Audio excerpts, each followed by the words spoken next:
丸か約束貫こう僕らの道かけがえのない仲間たち信じて進め自分が何者か誰も教えてくれない自らを導いて出すべき答えがある青い子たち使命果たして You can be for my dear 仲間のために戦う We just fight for that dear ひるまず立ち向かってゆけ指にかけた鳥がて今打ち抜け光ためらいはの分かっているだろう負けるはずはないこの戦いこそ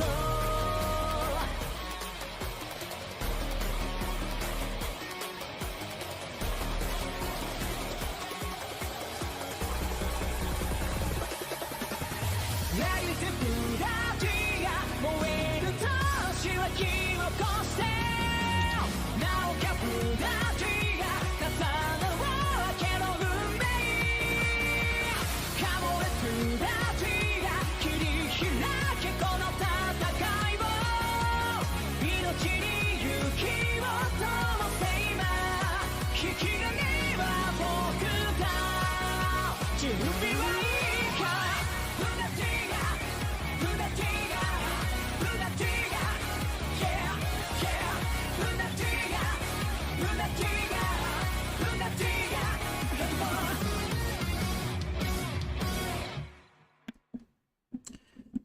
Hey.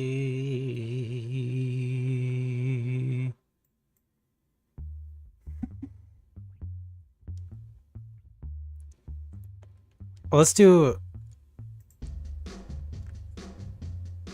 a couple songs and then we'll watch the new intro.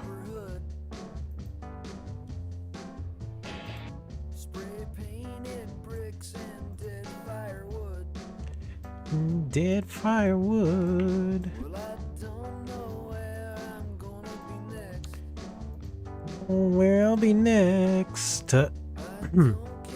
Oh, let me add some Beatrices and Stranger Wraths. 1, 2, 3. And +1 for Stranger's Wrath. So we got 26 Uminekos, 10 Stranger Wraths.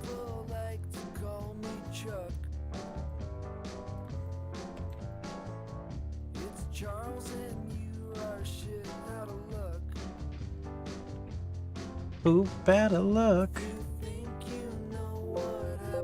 Oops. Happens next. You think you know what happens next time if you think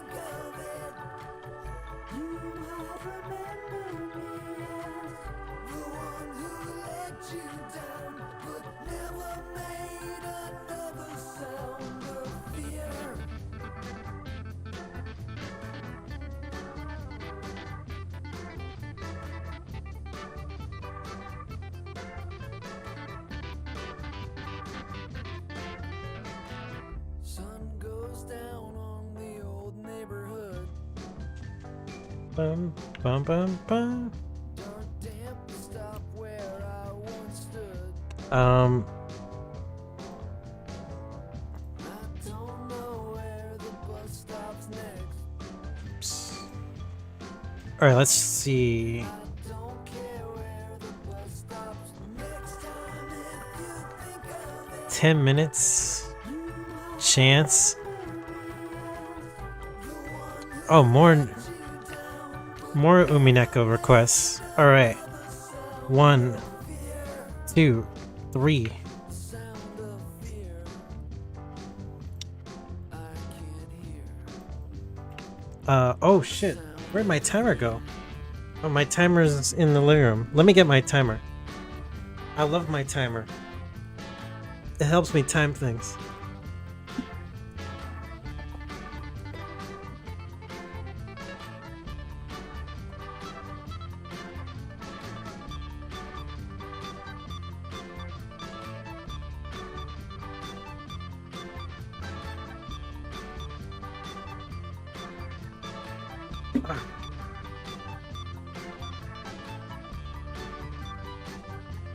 I'm like a speed artist with this timer.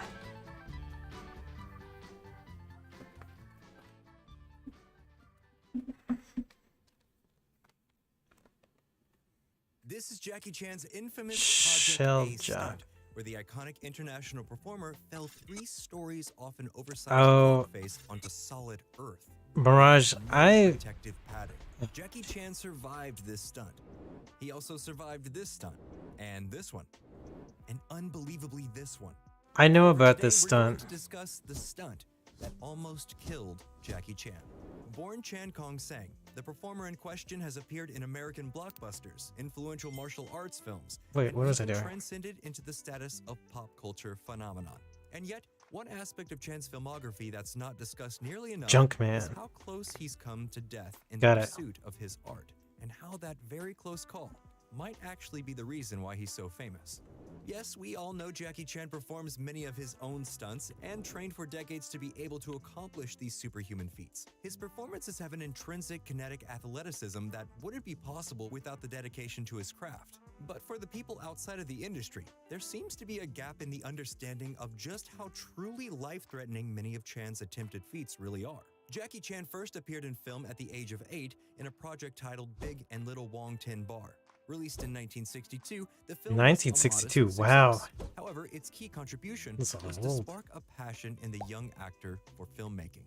From this day forward, Chan devoted himself to the twin passions of filmmaking and martial arts. After toiling away for years, Jackie Chan eventually crafted a journeyman career for himself in the martial arts cinema of Hong Kong. He appeared as both an extra and a stunt double in the iconic Bruce Lee films Fist of Fury and Enter the Dragon, among many other similar genre entries. However, his big break came in 1976 when he received a telegram from Hong Kong producer Willie Chan, who, after being impressed with his stunt choreography, offered him a leading role in a feature film. This eventually led to Jackie Chan developing his trademark comedic martial arts stunt-forward style of filmmaking. Which brings us to the crossroads we're going to be discussing today, the time period when Jackie Chan was simultaneously starring in Heart of the Dragon during the day and directing and starring in Police Story at night. Police Story represented a do-or-die moment in Chan's career. Well, I don't think I saw this exact video though about it. In the martial arts world, but that wasn't particularly known outside of Asia.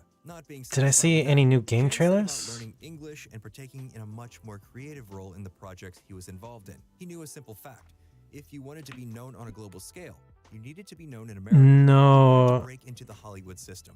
At this point in I time, didn't. Chinese I don't think I action did it films yet. were not a major export, so the only way to really break through and gain a wide international following was to go establish a following in the West. Chan was just coming off of a I did disappointing see- experience working with writer-director James Glickenhaus on the film The Protector. This had been Chan's second attempt at I did breaching the see Western film market Thor: after Love and just starring in Thunder's the second trailer, Chinese-American just co-production, recently. Big Brawl. Both of these films had performed modestly at the box office and were received well critically, but neither had done what Chan needed, given him a foot in the door to the Hollywood system. They were admittedly experiments. They were largely Chinese. Oh, you're gonna artists link them in with chat? Western production Thank you, companies and Mirage. directors. The goal being to redub Thank the you pictures for into English linking and them hopefully gain in a chat. significant box office draw. you okay? Take care of him, Leslie. Regrettably, both the Protector and the Big Oh, Brawl yeah, did not can you cross over and song capture request the them, hearts and Mirage? minds of American audiences. They're both fine That would films, be but helpful. didn't have a big enough spectacle to overcome the language barrier for Western audiences. I appreciate it. Jackie Chan Thank hoped you. that Police Story would be different. He hoped that his ideas, passions, Thank you and for song energy requesting would them. make up for the failure of the Protector and the Big Brawl. Ostensibly, he was trying to just will the film into being a success, single-handedly, and you can feel that in every shot of the production. Jackie Chan is giving everything he's got in every single shot. Just look at his face here. Damn, he's intense.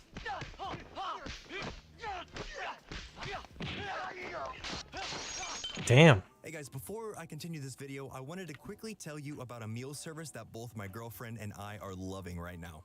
Factor. See, we're both super busy and generally don't have time to cook or clean. And that's what makes Factor so awesome, though. There's no prep and no mess. It cuts the meal planning, the prepping, the cleaning, everything. Meals come together in 2 minutes, and that's way faster than even takeout. You also might think I'm too busy watching movies and TV shows to care about fitness, and that's not the case. Factor is all about nutritious, purposeful eating. They offer keto, calorie smart, vegan, and more, which works well for my girlfriend and I since we both like eating different things. I personally love the blackened salmon, and my girlfriend's favorite meal is the creamy dill shrimp pasta, which you're seeing her prepare right here.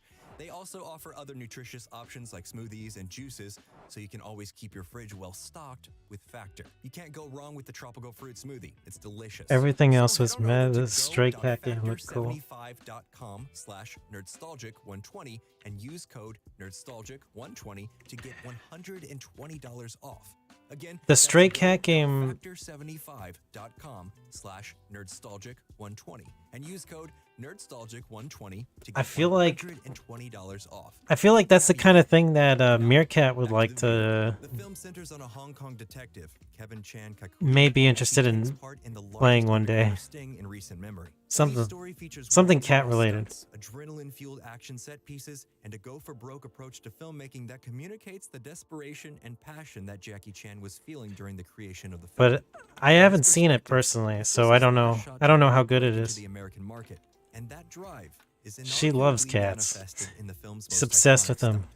This now infamous sequence in Police Story was filmed with 15 different cameras. Each of them only had magazines capable of holding 15 feet of film, so when they started rolling, Jackie Chan Oh, knew he had to leap forgot off to turn of on a the timer. 7-story mall banister, grab a metal She can pole, make a and cocoa, wind it down yes. as quickly as possible. She Any would love that. hesitation or error would result in tens of thousands of dollars of film She might get wasted bored and very potentially quickly, but Jackie's she would career. like doing The that. sequence is so shocking they replay it 3 times within the film from 3 Damn. different angles, just to communicate how impressive it truly is.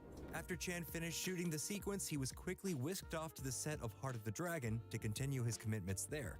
On the drive over, he took a nap in the car, physically exhausted, but satisfied he knew he got the shot that he needed to act as the climax to the fight sequence. When he Damn. had woken up after arriving on set, he reached out to open the car door, but couldn't. He realized that he had been functioning off of pure adrenaline and didn't notice how badly he was hurt. Oh, After shit. being rushed to the hospital and being quickly inspected by the medical staff there, it was uncovered that Chan had second-degree burns on his palms from the lights on the pole being plugged directly into the building's electrical supply. Oh my A broken God. 7th and 8th spinal vertebrae, a dislocated pelvis, and severe bruising over his entire body. Despite getting up and walking away from this massive stunt, the effects followed him for years. He went through surgery, physical therapy, and a long recuperation period to heal from his stunt. It's no understatement to say that this very literally is the stunt that almost killed Jackie Chan. You might be asking yourself, what did Jackie Chan mess up that he got injured so badly? Nothing. He executed the stunt perfectly. This is just the cost of jumping 7 stories and sliding down a pole laced with highly electrified lights. Jesus. Ultimately, Police Story would be a blockbuster in both Asia and Europe. It grossed close to $19 million. Nothing. the equivalent of The stunt was 47 million flawless. in today's currency. It won Best That's Film just the at price you 26 pay for Hong Kong stunts. Film Awards, and is Jeez. generally considered the film that broke Jackie Chan out into the American markets in a meaningful way. It wasn't necessarily the instant crossover he was hoping for, but it cleared the path for Super Cop, Rumble in the Bronx, and the other Hong Kong American co-productions that cemented Chan as an international movie star. Chan's dedication to his craft and willingness to literally take his life in his own hands is the exemplar of just how dedicated he was to finding success in the film Wow. business. There comes a moment in every artist's career where they're presented with a question. How far are you willing to go to get what you want? And for Jackie Chan, the answer came in the form of throwing himself off of a Was- 7-story banner. Was the juice That's all we have worth this the week. What do you squeeze? think? What's your favorite Jackie Chan stunt? Let us know in the comments below, and as always, please subscribe to the Nerdstalgic channel in order to stay up to date with everything happening with the Nerdstalgic channel.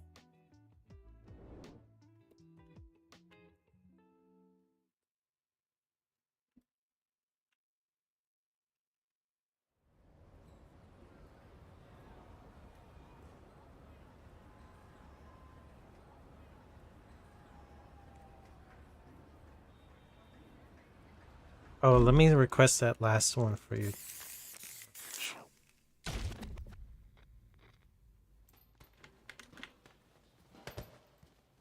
When you go looking for strength, it's not like a game. This journey doesn't have a real ending. Oh, that voice actor sounds familiar. Okay then, hope you're ready to begin. Hajime no Ippo the game. Start off on the right foot in this city. Hit the streets. Yeah, hey there, I do this. Never fear losing. And when I get up in the game, y'all be improved. A real problem, but I solve them all face proof. And if you think I'm going forward, then you talking fool. Yeah, y'all wanna win, let me spin, boy. All done aside, I'm super fly like I'm hanging off the rim, boy. I've been winning for my kinfolk. And I put on for my city from the intro. Fight!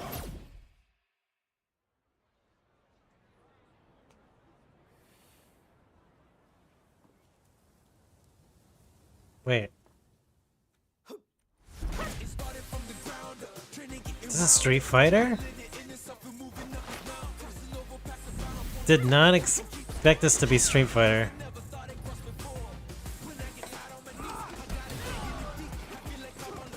Against Boxman? Open World Street Fighter?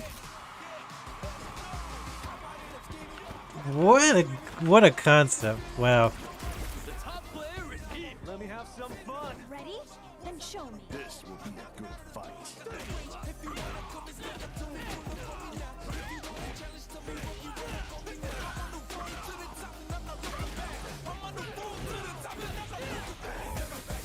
Wait, how does this work?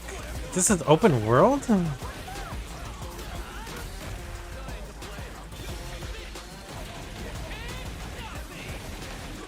But it's like a 2D fighter game, too? This is just a 2D fighter game, right?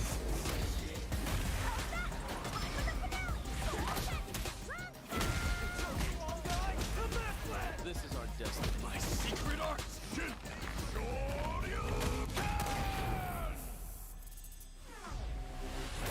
Street Fighter 6.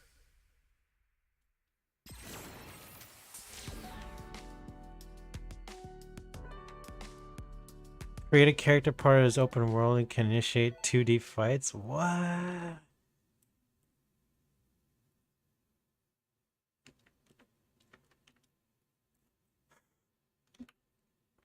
Oh, have they done something like this before for like a Dragon Ball Z fighting game? It sounds familiar.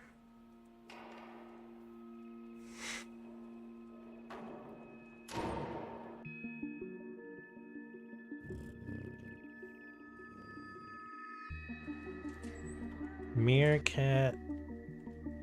I could see Meerkat playing this game for like 15 seconds and then getting bored of it.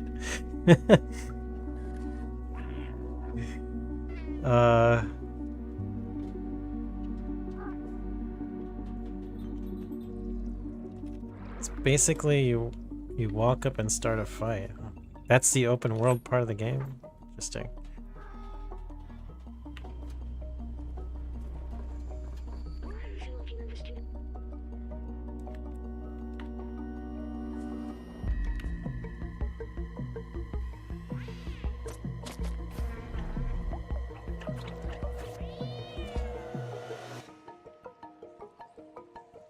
Alright, well... maybe... Yeah, it's hard to imagine Meerkat getting too into a video game. She said she used to play something called Maple Story, which was kind of like an online MMO.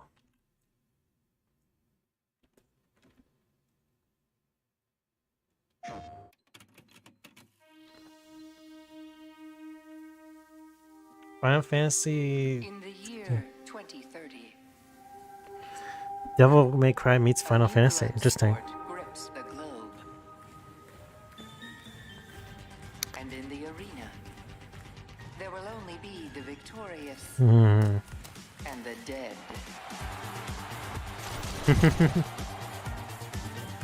Victorious and the dead.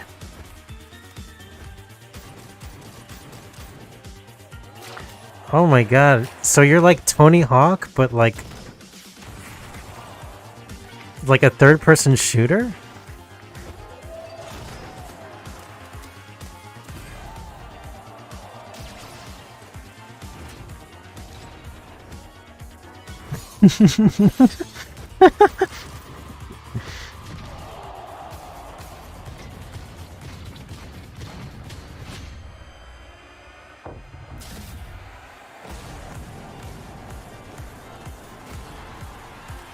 The world is watching. In Roller Drone. Roller Dome.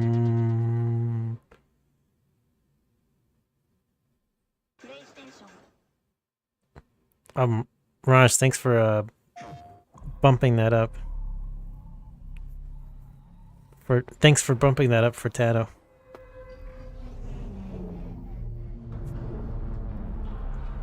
Since it didn't work earlier. Take a look outside. Did you know that they call Callisto the dead moon? Dead. Dead. Just like you would have been if I hadn't D- fished you out of that rack. DED. So whatever you're holding on to right there, that's your old life. You gotta let that go. Because your new life is entirely in my hands. Your new life. I'm just trying to give you a chance at rebirth. You know, I saw this. I didn't see the Dead Space suit, but I immediately was like thinking, as soon as I saw that third-person viewpoint, I was like thinking Dead Space. But he doesn't not have the suit. The iconic suit. It's interesting.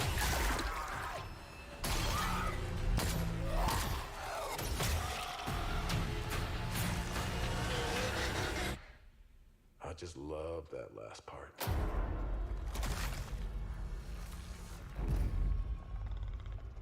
Gives me chills every time.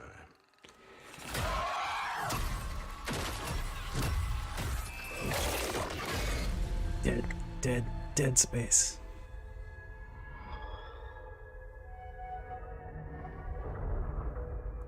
Oh, it's called something else. Callisto.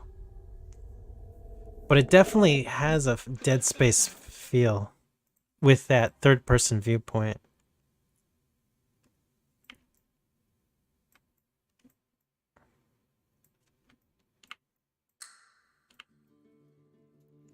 Man, okay, I'm gonna be staring at all these game trailers.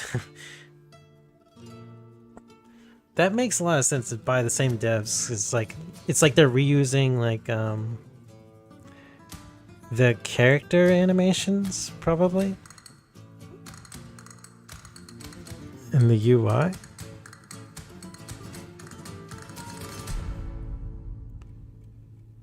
Las Plagas? Is this Las Plagas again? I hear Spanish music and I think Las Plagas.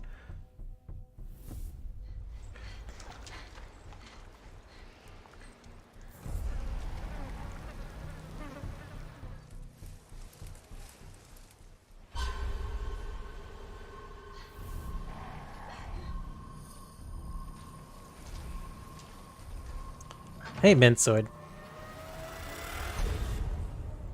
Guess you, me, picked the wrong spot to vacation, eh? Oh.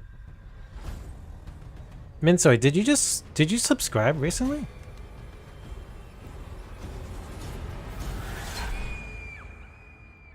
You will receive our Thank you for most subscribing. sacred body.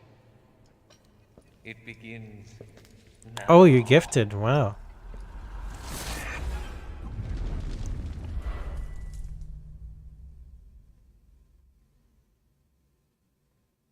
Oh, this is...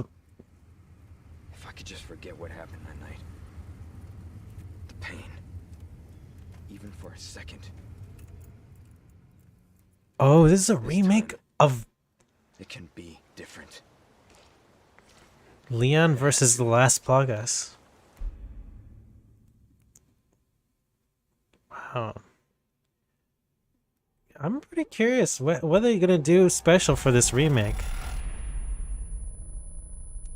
I mean, I thought that was a fun game too, but I only got to play like a little bit of like the multiplayer, not multiplayer, like the time challenges, I think. And I watched my friend beat through the whole campaign basically. I was just like, I was kind of like hanging out in his house like for like days, like not showering, and well, maybe I showered like once, and like watching him like play through this like Resident Evil 4 game. I was like, come on, man, finish this fight. Like, I feel like that experience was a precursor to what was to come with, like, you know, how popular Twitch is. Like, just watching people play games sometimes is just like, it's just very entertaining. They're remaking all the Resident Evil games? Damn.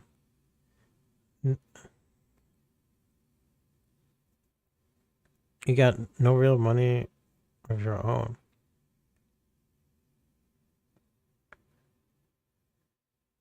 Hell. Getting money of your own can be very liberating.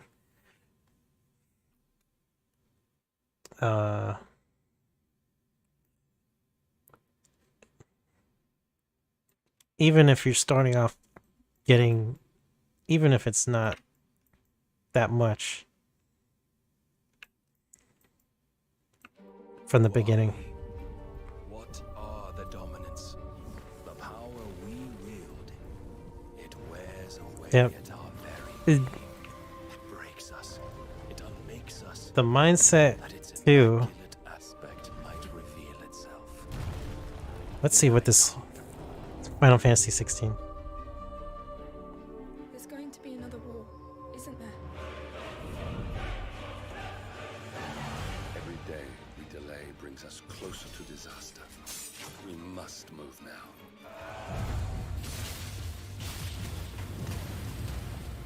The chaos he would wreak would sweep all of Valisthea into the abyss.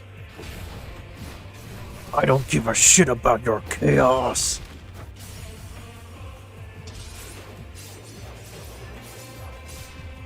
I unite the dominants, that we may bring an end to the strife, and found a new order to see us unto tomorrow.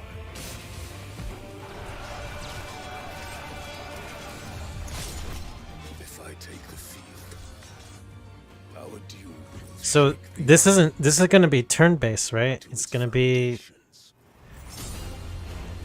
kind of like more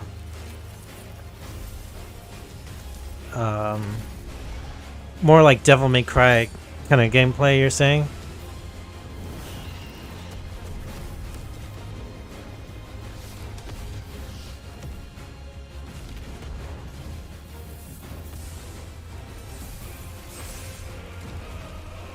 Paradise is a prequel to 1. There will be losses, it is true. Yet for every citizen who falls, another can be bred. For every home that burns, Another bites the another can be dust. built. The Empire will live on.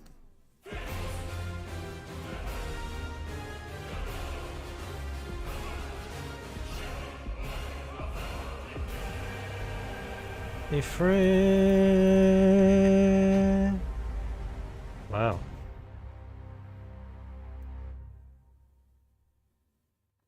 Awaken, child of fate. Awaken, Ifrit.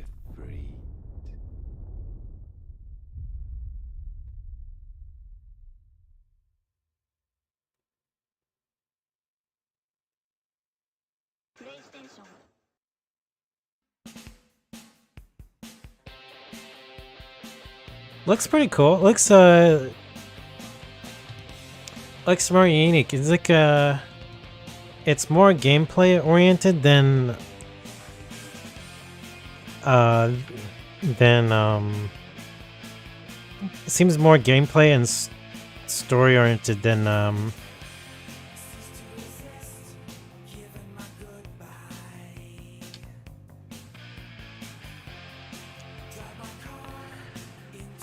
I guess what I'm thinking, it's like it's not focusing too much on its like on characters right now at the moment. It's like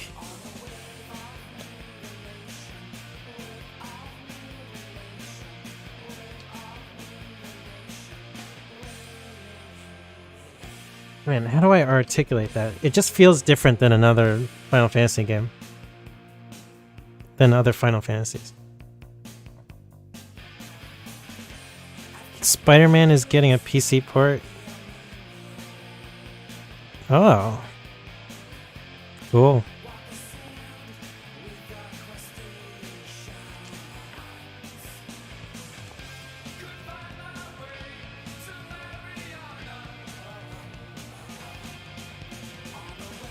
Of mutilation, wave of mutilation, wave of mutilation. Way.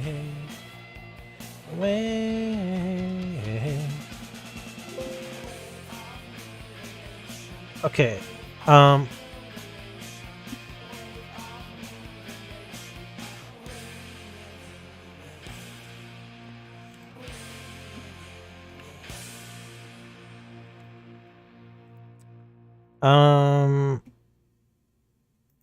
Okay, let's play Barrage's intro.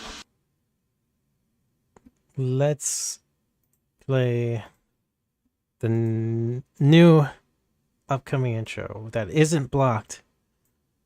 You will not be blocked.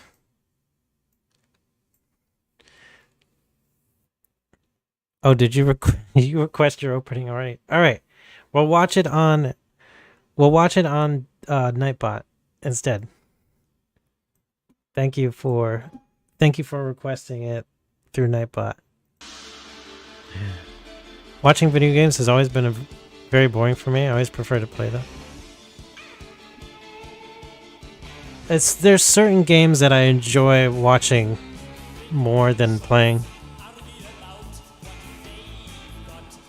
There's certain people, certain streamers can be very entertaining when it comes to watching their gameplay.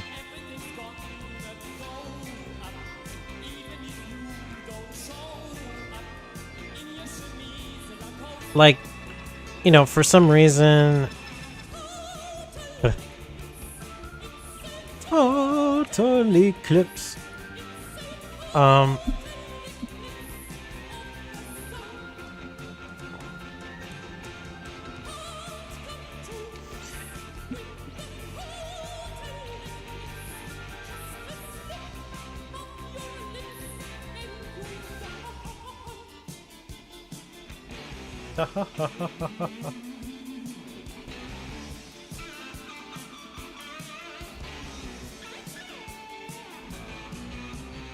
Total Eclipse.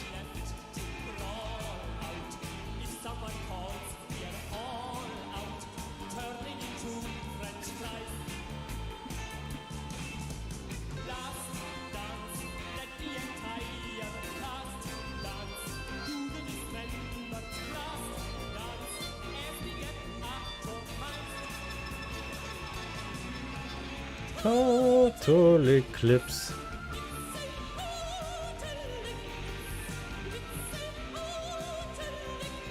Damn. That one Goro loss. Oh my god. Hell. The wild gambler strikes again.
Still rich.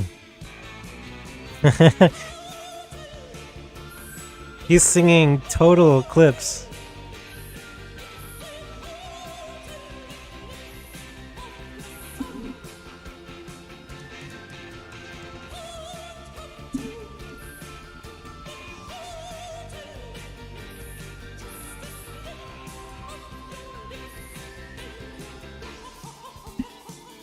So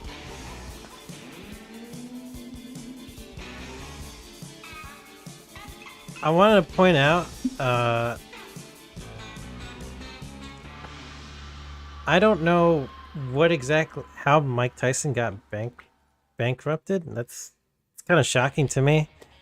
But even if you are rich and famous, you could still be bad in terms of handling your finances. Like that's a kind of a skill set of its own. Oh, here's the intro.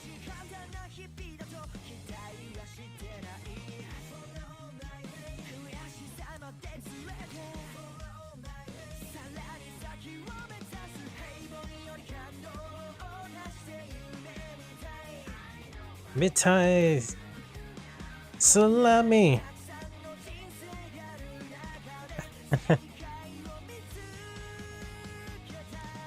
Soapy Cat's in there too.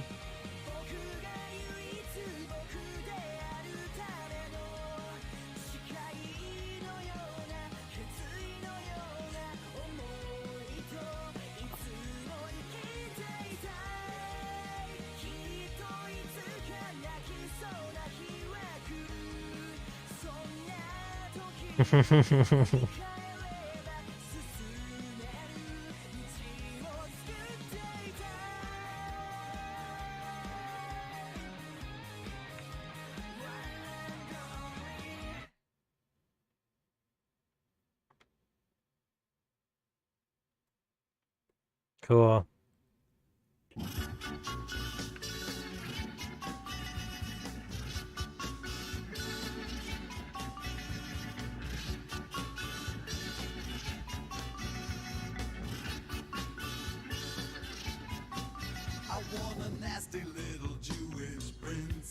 Mama. With long bony nails and a hairdo that rinses. A horny little Jewish princess with a garlic aroma that could level Tacoma. Lonely inside. Well, she can swallow my pride. I need a hairy little Jewish princess. With a brand new nose, who knows where it goes. I want a steamy little Jewish princess with when she comes.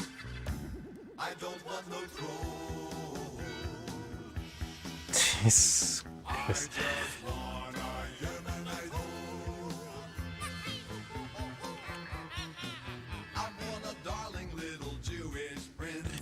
Ba, ba, ba. No shit about cooking and is arrogant looking. A vicious little Jewish princess.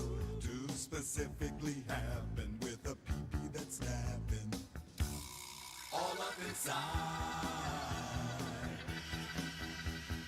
I just want a princess to ride. Alright, back to the top.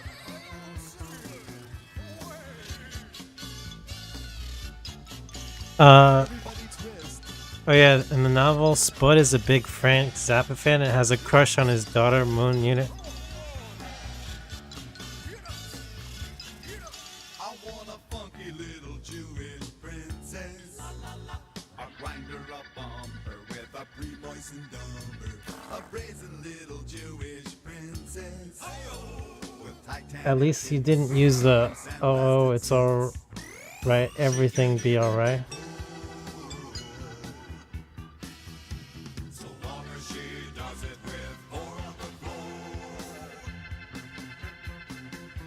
Has a crush on his daughter, Moon Unit?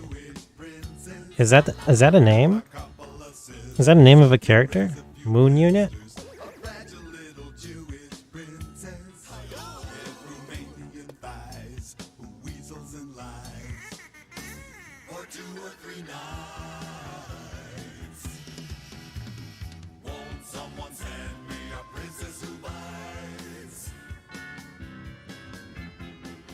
I wanna princess who bites. Isn't that nice?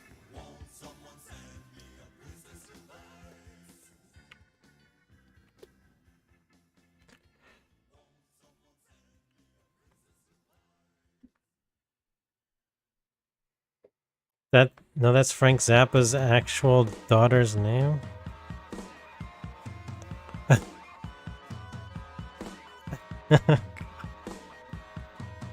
Jesus.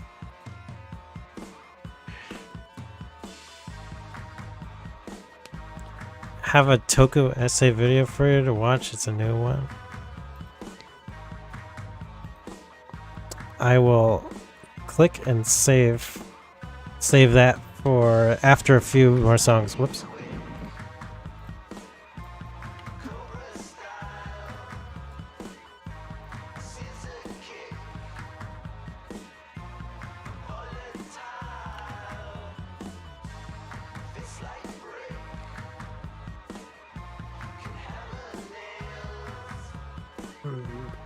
He's like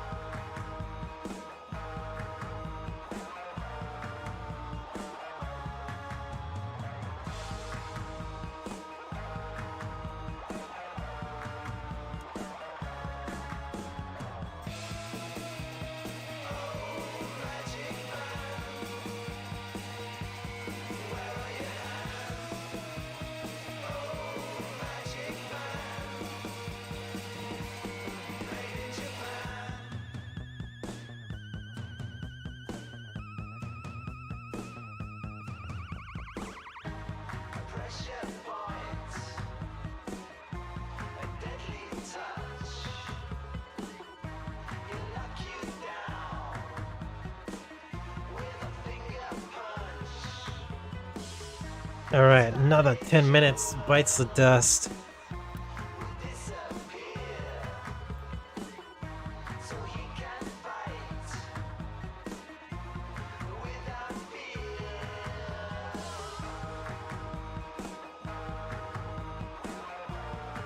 Increase chance, increase chance, increase chance. Another 10 minutes dedicated to drawing. Oh! Junko Trees. Alright, here we go.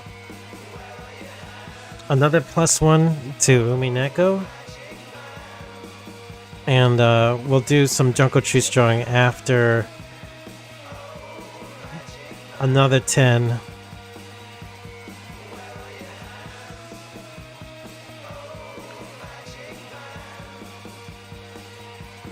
There go your hands.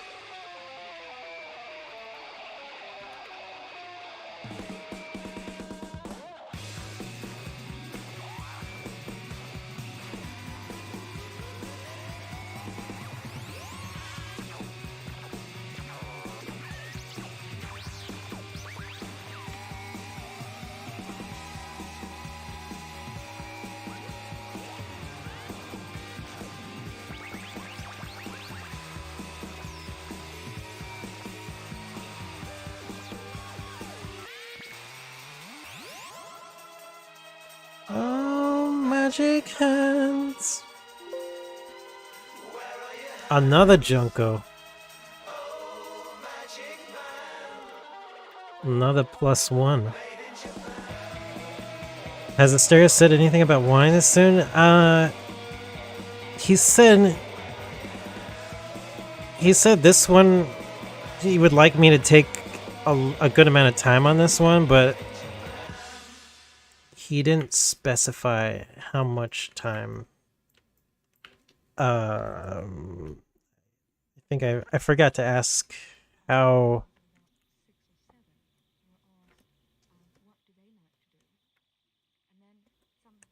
long. What's this? Oh.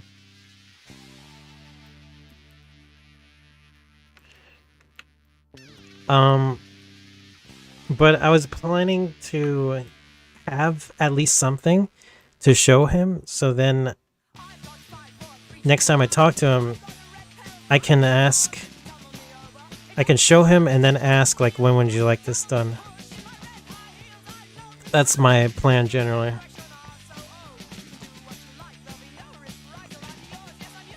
Did you use your plus to redeem? I don't think you did.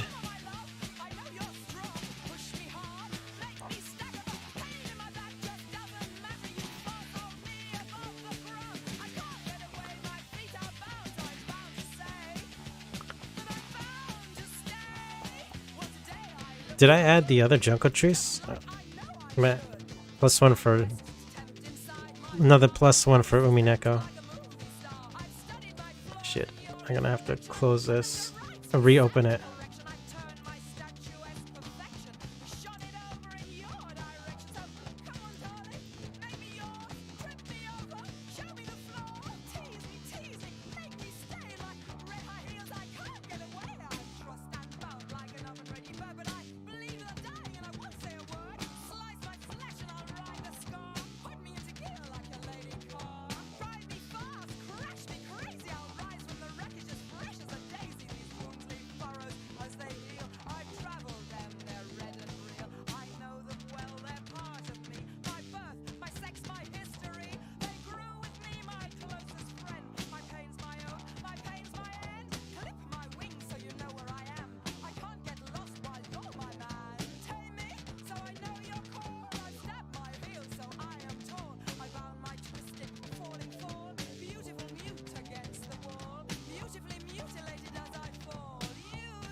Shaolin Soccer. I don't think I've seen Shaolin Soccer, but I saw Kung Fu Hustle, and that was really fun. I think I've watched that movie Kung Fu Hustle like maybe 4 or 5 times.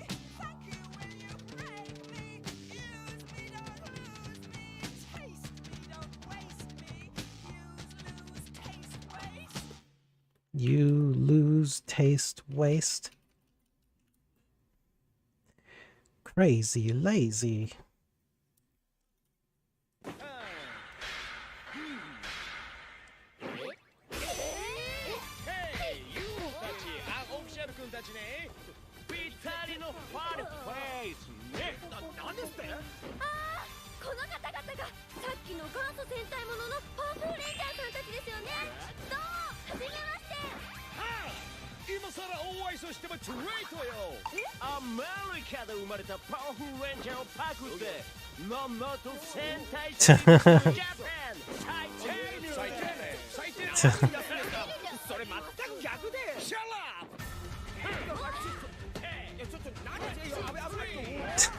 So-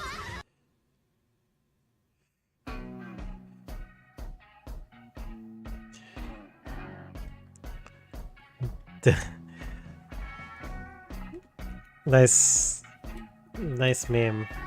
Nice meme, Japan.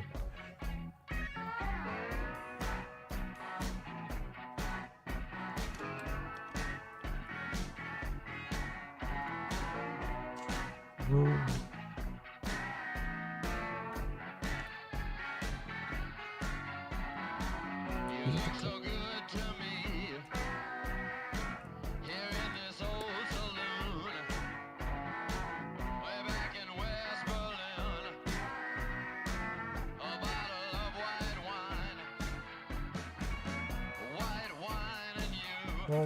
One of you.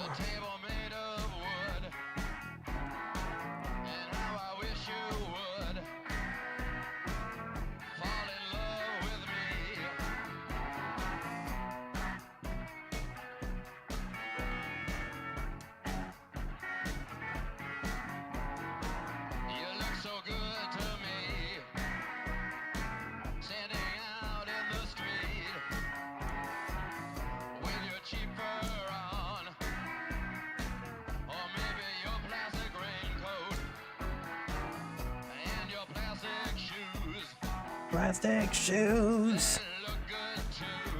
They look good too.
Guess you look so sweet.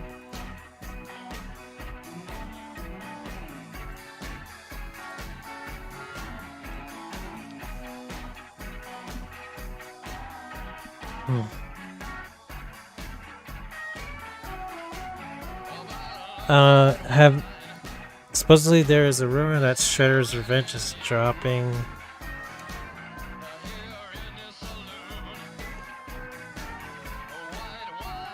What is? Oh, that's the platformer game.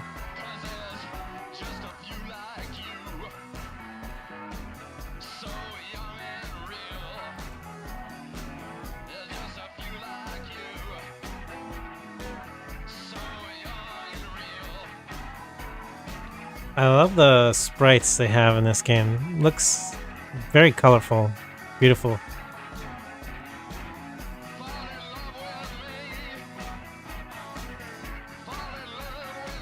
It looks like, and it looks definitely like an homage to the old turtle cartoon, the one in the 80s.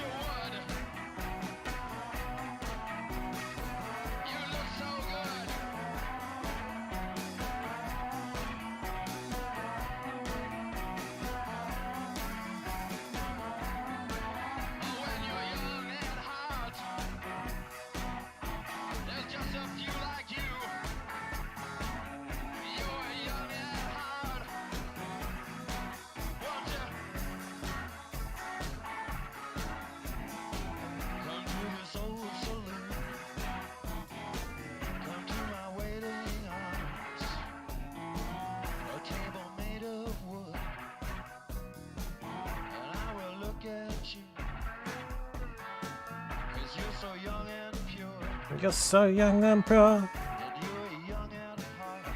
You're young at heart.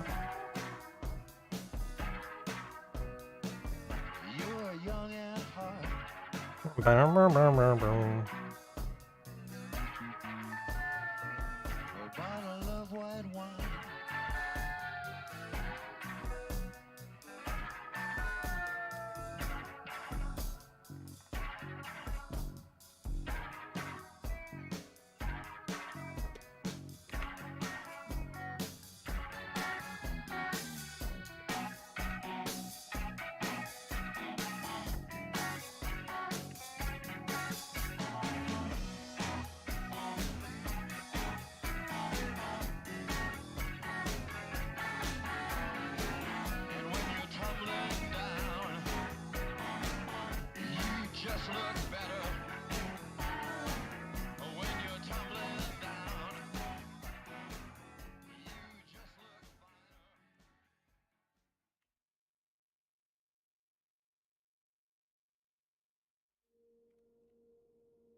Oh.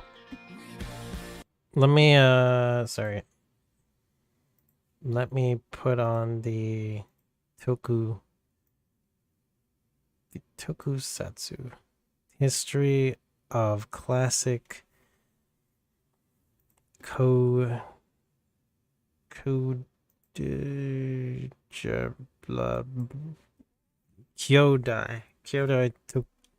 Okay.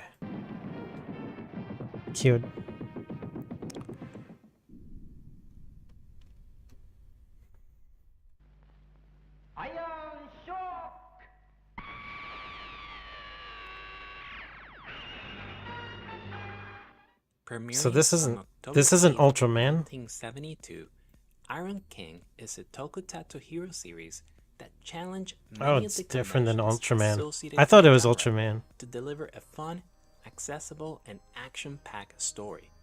Starring Shoji Ishibashi in the role of Gentaro Shizuka, a member of Japan's national security forces, and Mitsuo Hamada, who plays Goro Kirishima, Gentaro's partner who is secretly Iron King.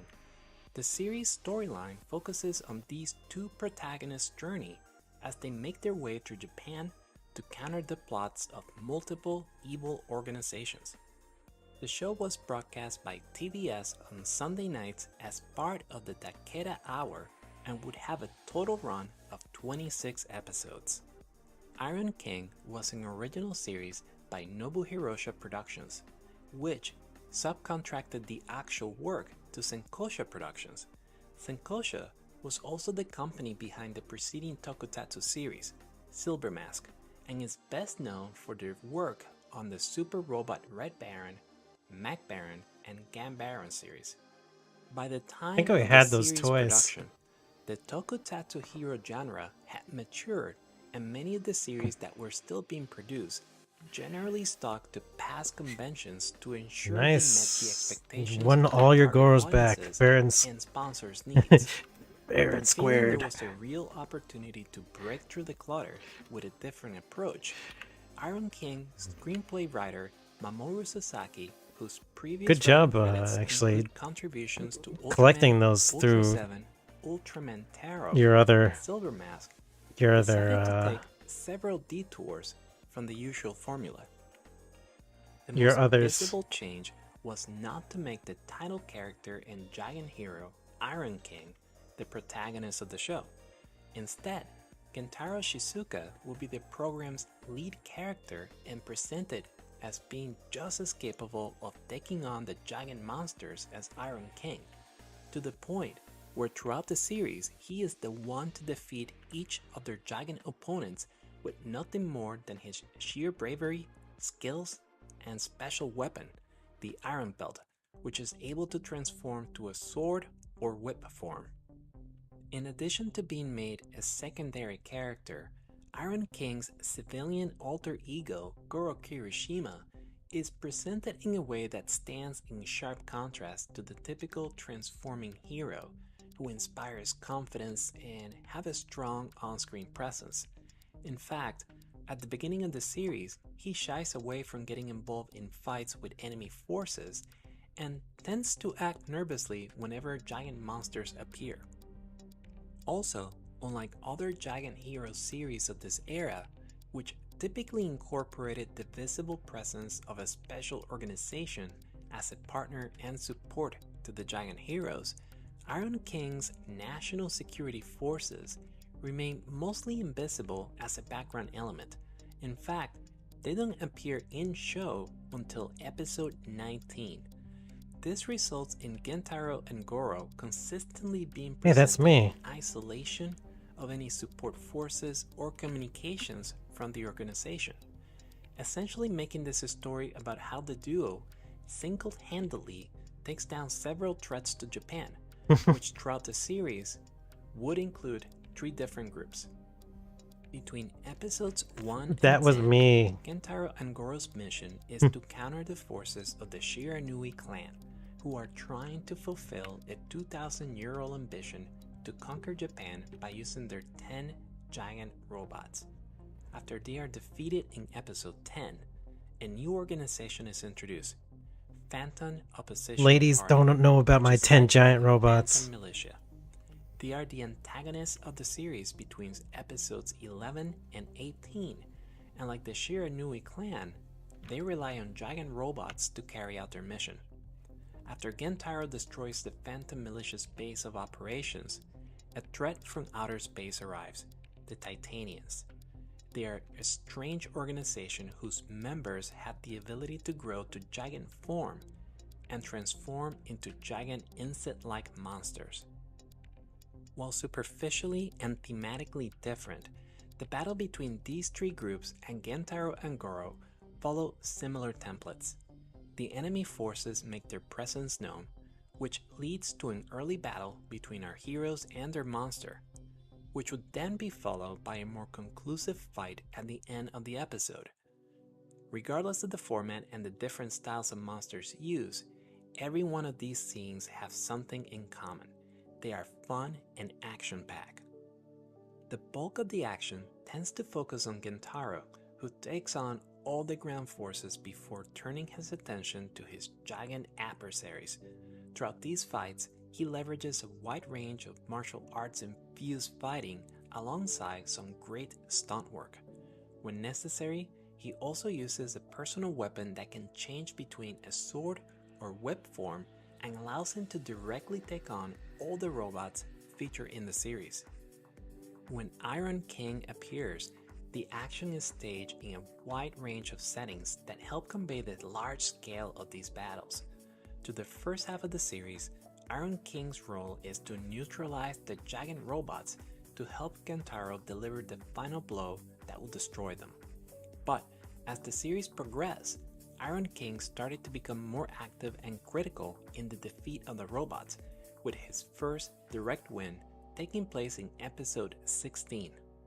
The special effects work that supports Iron King and the various robot monsters they fight is excellent, with some particularly noteworthy moments and sets. These include the theme park in episode 6, the water dam in episode 7, and this highway system in episode 17, which features several moving cars. The monster designs are inconsistent in originality and execution, but there are some standout ones. For example, I really enjoyed Tongasaurus, which is the monster that Goro and Gentaro take on in episode 12. The size of the costume and associated props is impressive, but the production team goes above and beyond by adding a small dinosaur tank that can deploy from its underbelly.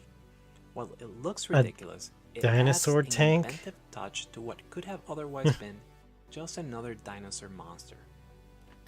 Okay. At the core of the show's appeal, though, is not the robots, Iron King, or action scenes.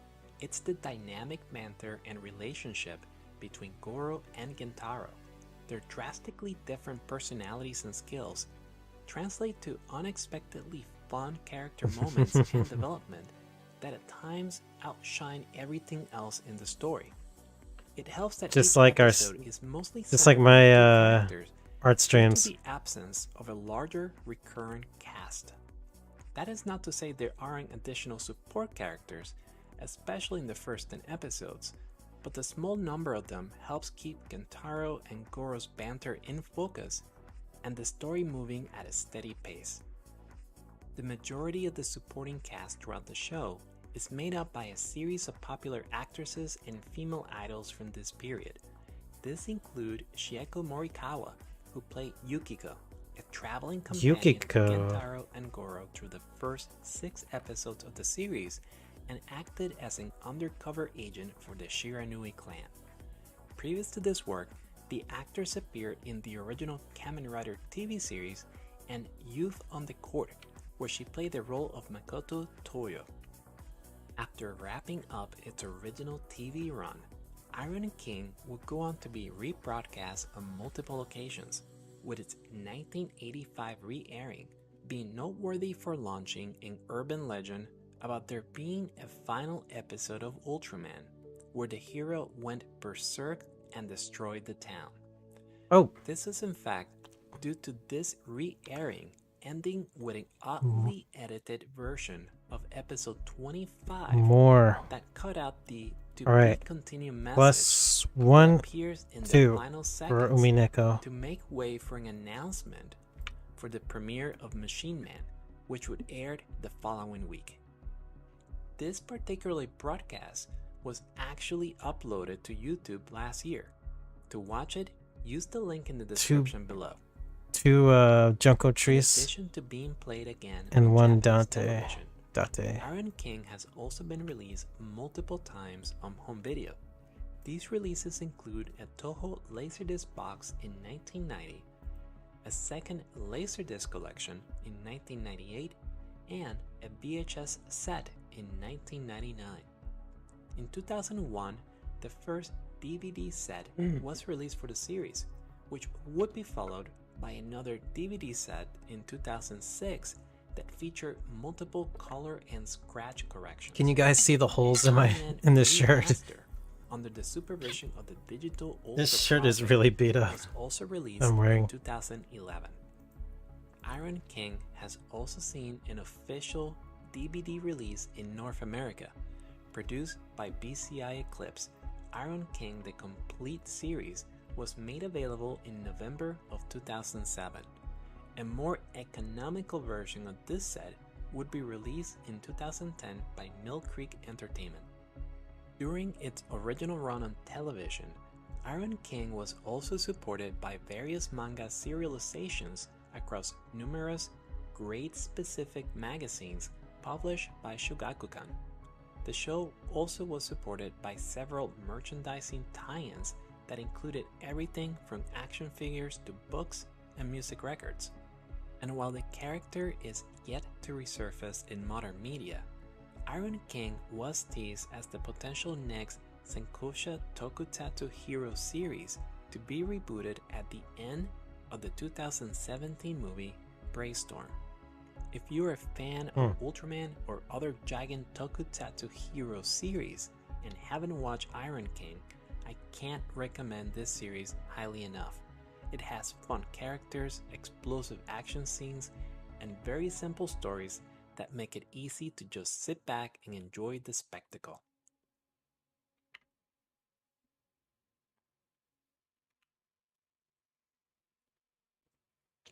Simple stories.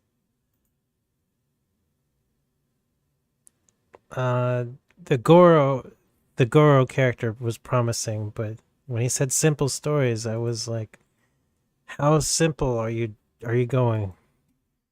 How simple?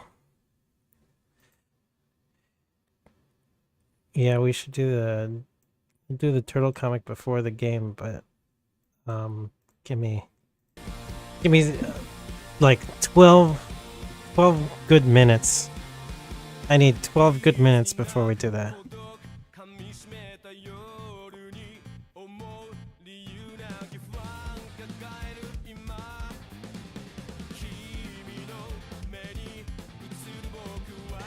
We're gonna need at least 12 good minutes.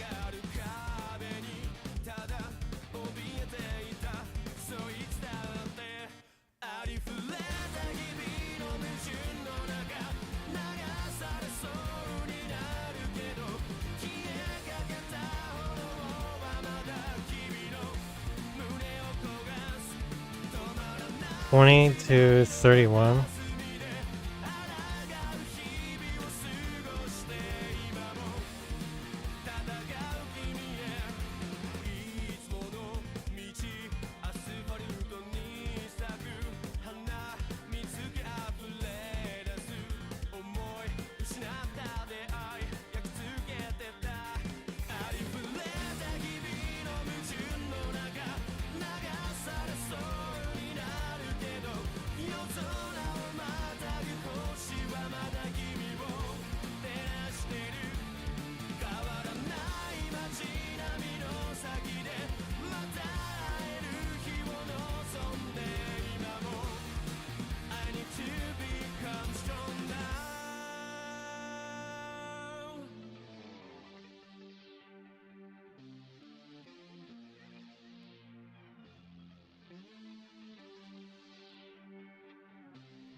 Got another Asian action film to add to the wheel.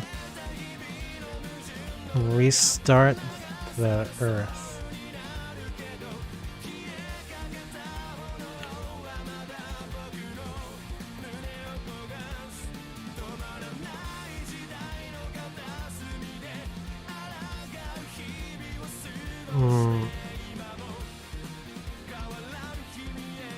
Okay.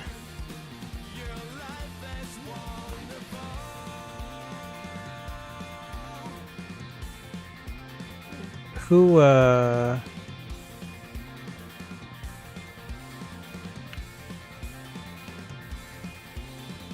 how'd you hear about this one?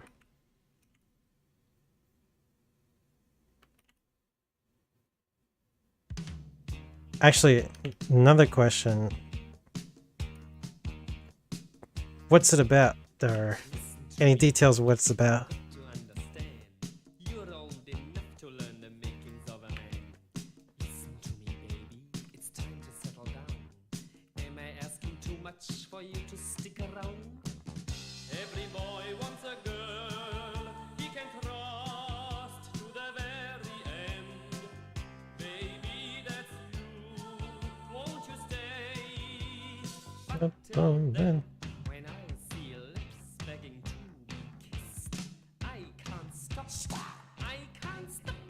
Lightning striking.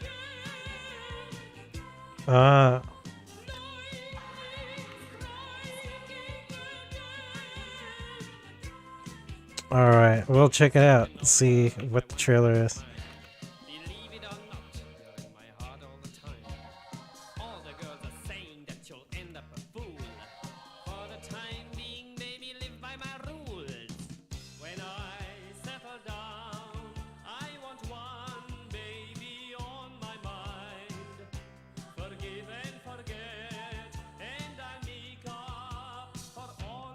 I like how I like how he does this version of the song. Lightning striking again.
The quest to press the power button on the whole planet. True synopsis.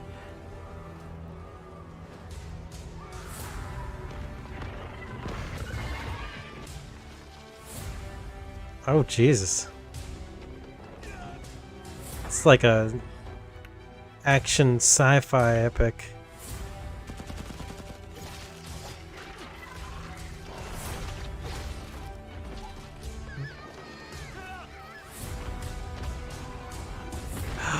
Wait, I think I know that actress.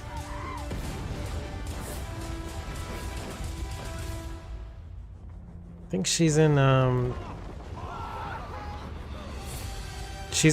Pachinko TV show on Apple TV.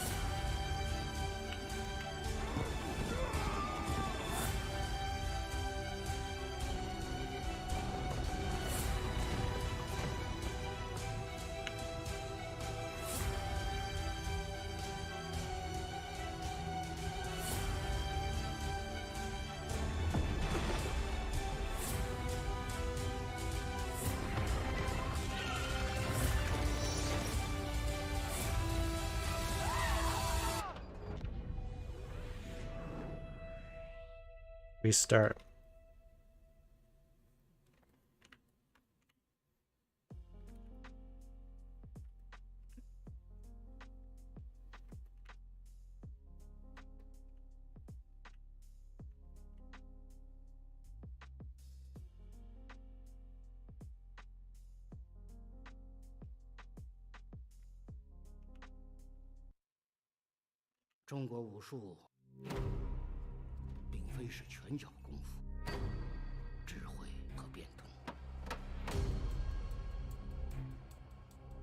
Ip. Ip. Man. Ip. 最大的故事是无边的欲望。请问你没有见过我女儿翠花不？这种事儿在香港满大街都是，管不过来的。大家都这么想吗？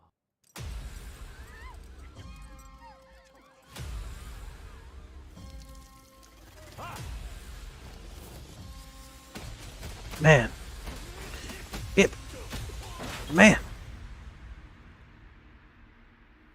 听说你很能打。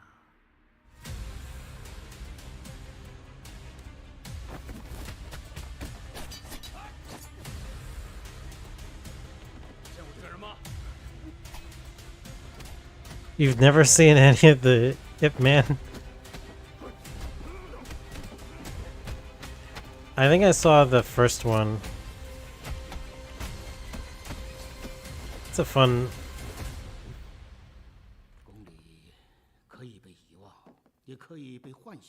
He was a cool character. I just don't know how they do so many sequels with him, though. It's like, how many Hitman stories can they tell?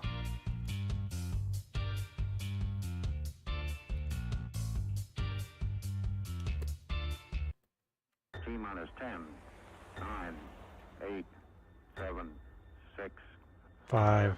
4, 3, 2, 1, 0, ignition.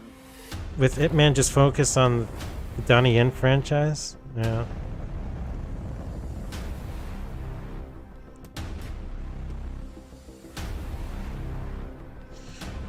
He played a good Hitman, I remember. The Earth sucks. Wait, Beavis and Butthead have a different movie? I think the floor's not working.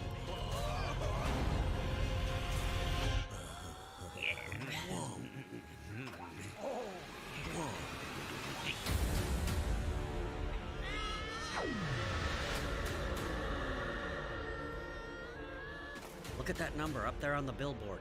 There's a 2 and then some kind of circle. No, Whoa. that's not that number. That one. 69. This show sucks. It's like just these fat people standing there. I am Cornholio. I need TV for my bunker. Who are you, fart knockers? Amusing, yes. Humorous, yes. Satirical comment on the time. Yes, amusing.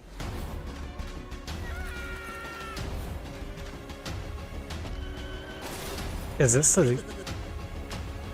a new Beavis and Butthead movie? Beavis and Butthead Do the Universe, a new movie streaming June 23rd, exclusively on Paramount Plus. What the fuck? Changes everything. They have new stuff? Oh my god. Wow.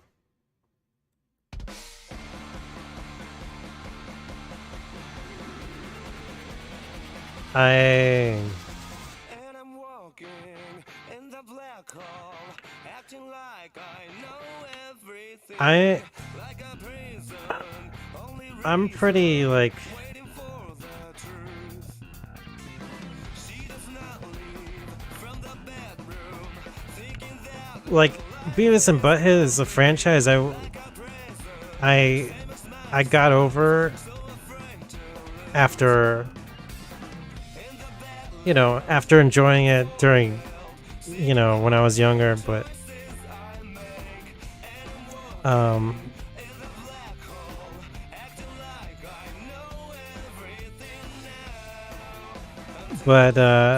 it's I'm mildly interested in what the hell they're gonna do with a new movie.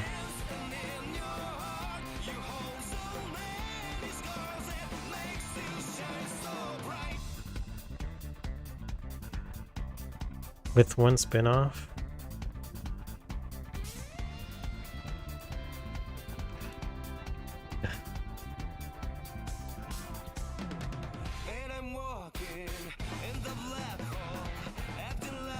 It's like the kind of TV show like you expect to get canceled like really quickly.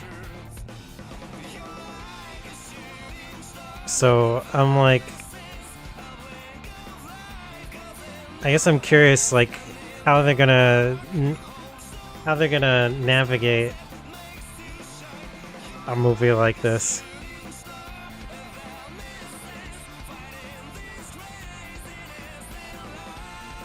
Like, you know, what I mean by canceled, I mean like cancel culture canceled.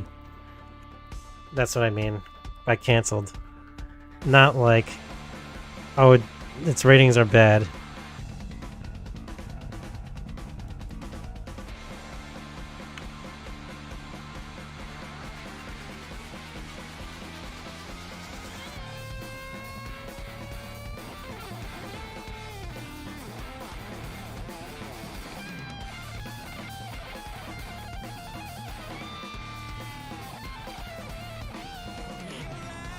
Oh.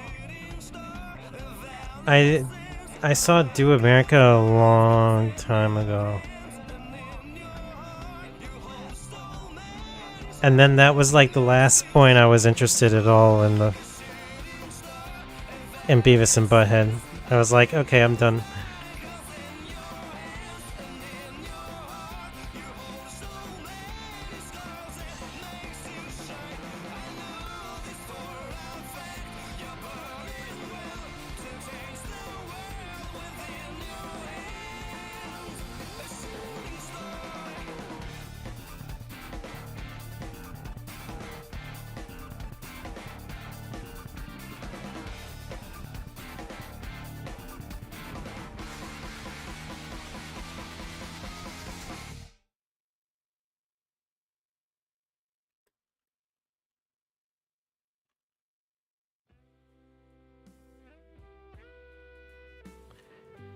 But you know, I am mildly curious. The Christmas special was funny.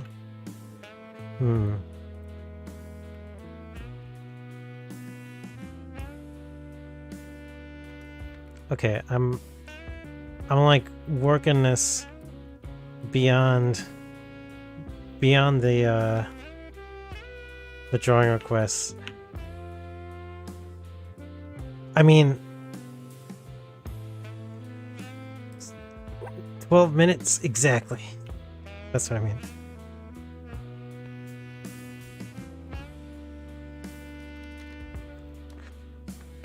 You know, sometimes time is a funny concept while I'm working on this.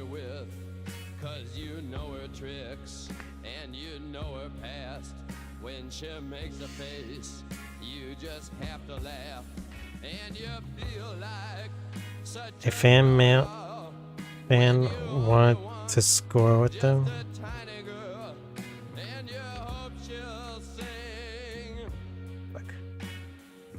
Just one more thing. One more thing. It's always one more thing. I gotta just.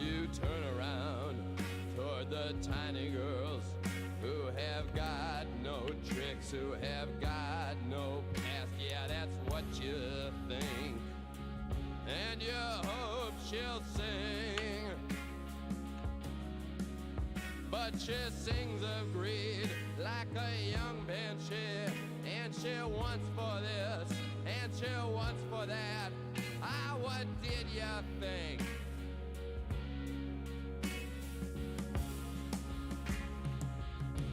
Okay, we'll work a little bit more on this one later. Oh shit, song request's not working.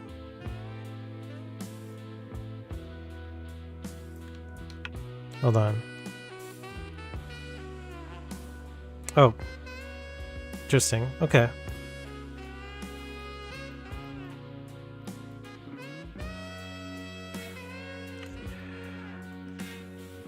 I don't think I'm gonna be that busy this Saturday, but I could be wrong.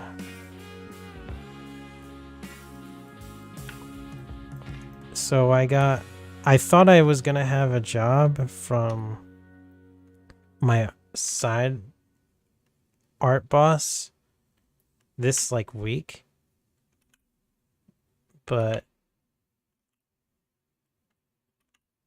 it looks like that's on hold. Ethan Herrera. Ethan Herrera. Dear Santa Butthead, I just want to say hi to some of my friends in Des Moines. Stephanie, Natalie, Amanda, Sarah, Long, Sean, aka okay, that's enough. Kirby, Dave and Ann, You can Jeremy, shut up now. Brenda, Chuck, Ken, shut Chad, up. Andy, Come on, shut my up. big brother Brandon, Shut up now. and That's better. sincerely, Ethan Herrera. Nothing personal, Ethan Herrera, but I don't give a rat's ass about any of these people. What a dork. Yeah, really. Another chick. Cool. Dear Beavis and Butthead, my name is Karen. I'm 20 years old and I have very big thingies. I just broke up with my boyfriend so I can go out with you guys. I go all the way on the first date. So, can I be your woman? You two could share me. See you later, you sexy studs. Easily yours, Karen Cleavage. P.S. I'll be waiting naked for you. You two are all I want for Christmas. Okay. What's this? I'll just put this one back into my sack. Date. She said both of us, come on! We have to go now? Well, like, have a Merry Christmas and, a happy, Yuletide or something. We're gonna score.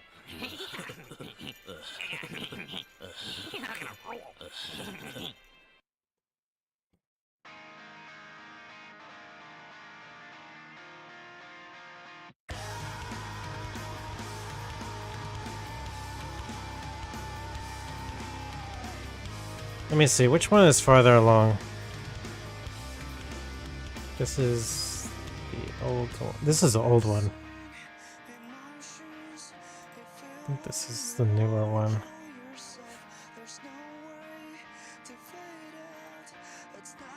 Wait, is that the older one?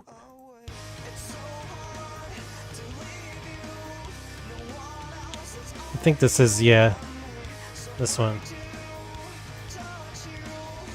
Alright, last, we're working on this last, and then we'll move on to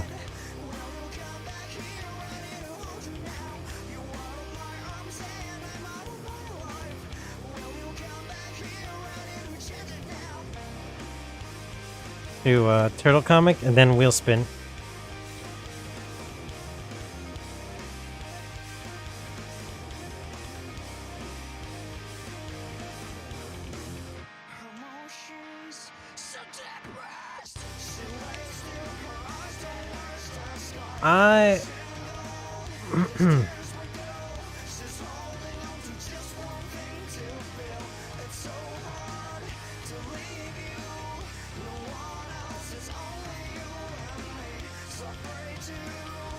I'm curious about it too.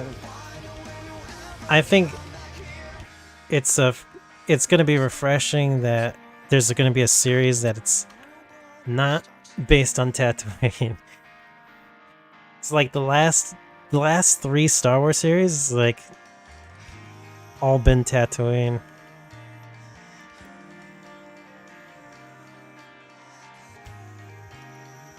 I think we should try other planets after a while. Even though I really like Tatooine, it's just like we can't just be stuck there. Bad Batch is pretty good. But I gotta catch up on Clone Wars.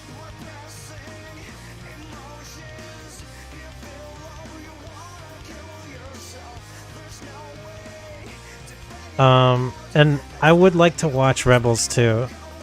I wanna watch all the Star Wars animated shows. It's just Clone Wars is very daunting right now. I want to finish that first, of course.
What's up, my guy?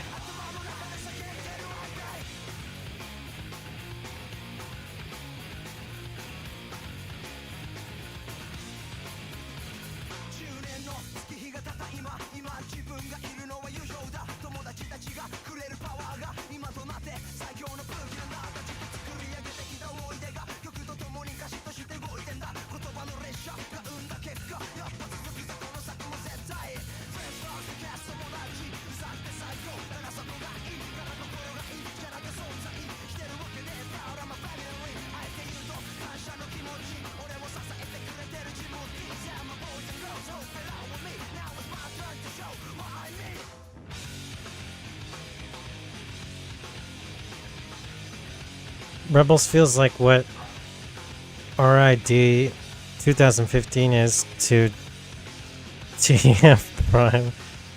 Oh. Ooh. Oh man.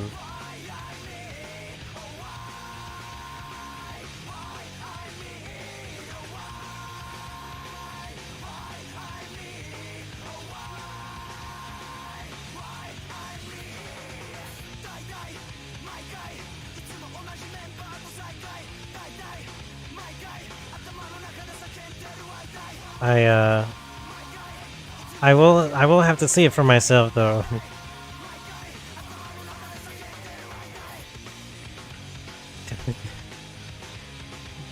I mean, Glub Shido could be in it. Anything is possible.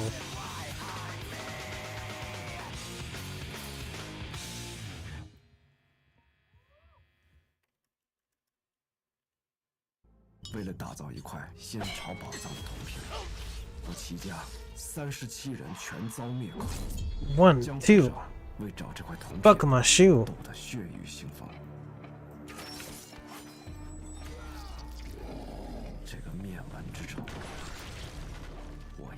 Glub Shido is the best part of Rebels.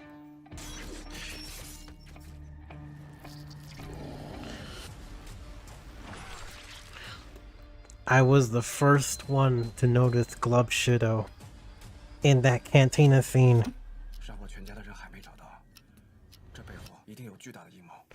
I am the biggest Glub Shido fan.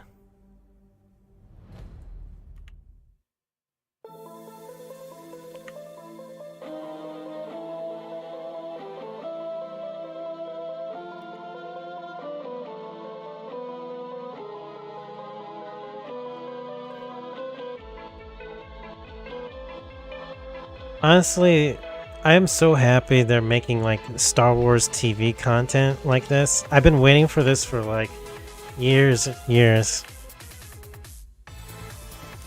But like, you know, in a different form, but it's like it's exciting to see Star Wars in like TV form again.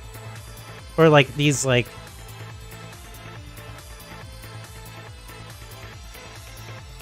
these like streaming shows.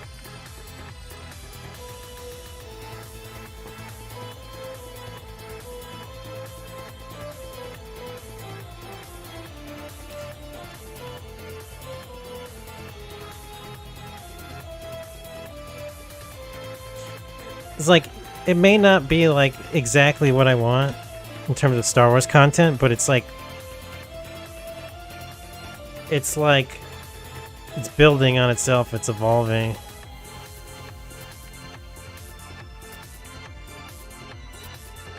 Why is +2 out of stock for you? I don't know.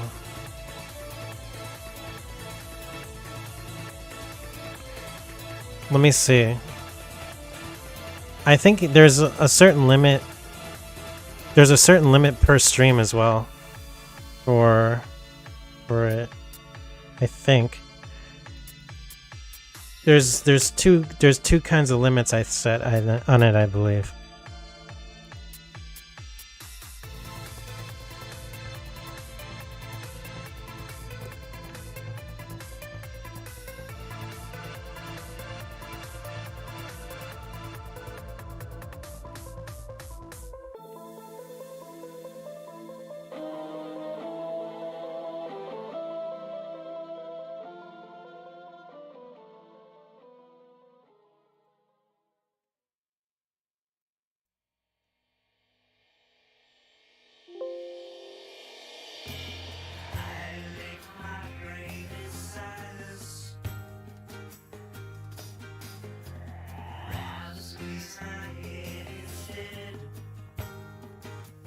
Wait, I did these two, right? Yeah. Did these two, then this one. Okay, let's do the wheel spin.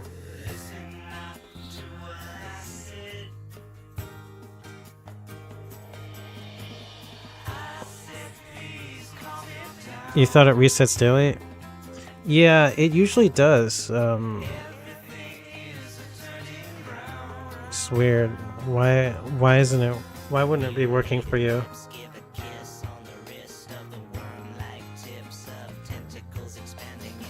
Remember the first Setsu arc, how Satoko injected Reina with H173, conveniently decided to take a nap in the nurse's office?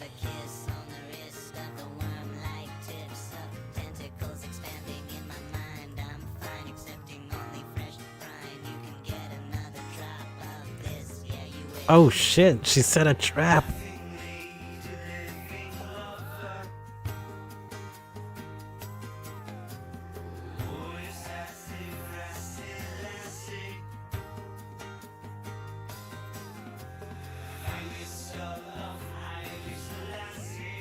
Wait, does Satoko give herself away?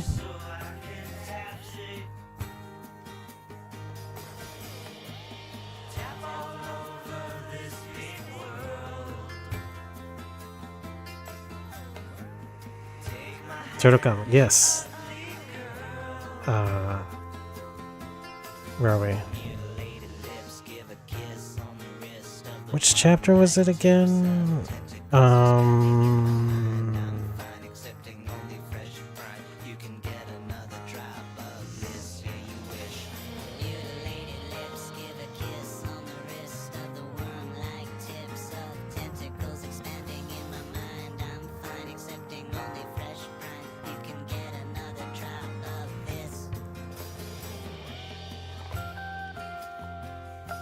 It's not even translated yet?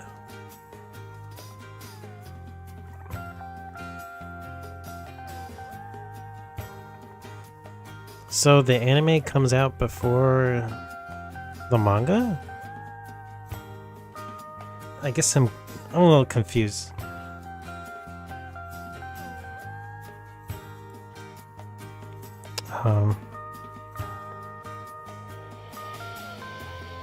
Hold on. Let me...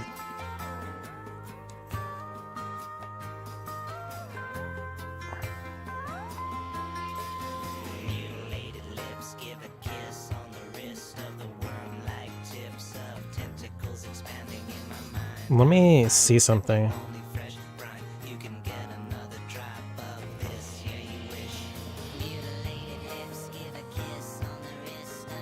Channel points.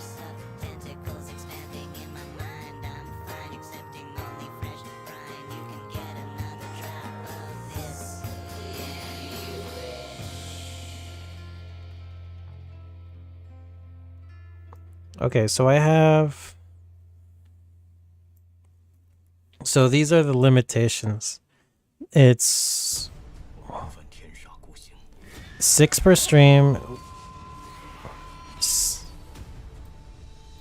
So people can redeem this a total of 6 times between every viewer. And also limit to 1 viewer. Limit 1 for each viewer. For each screen name.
I'm not too interested in.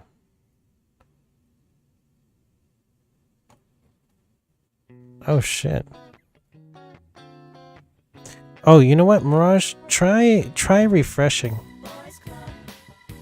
Try refreshing the stream. See if that works. It's another +2 to Umi. Boys Club. Holy shit, we're at to 38.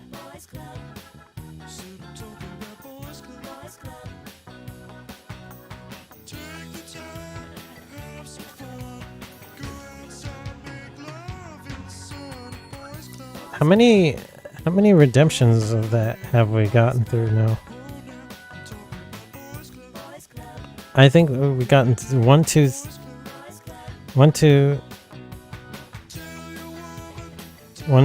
3, 4.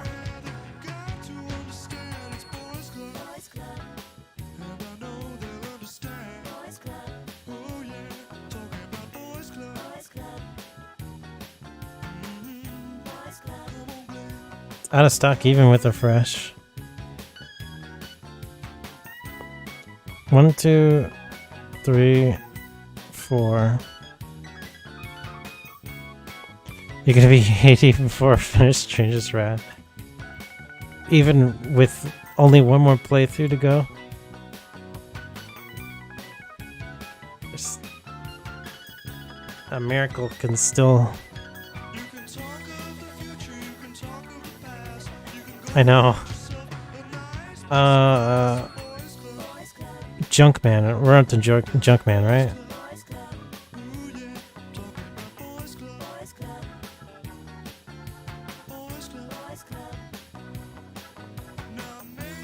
So after bottoming out,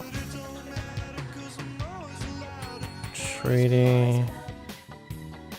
Oh, looks like a Usagi no Jimbo. Alright, Junkman.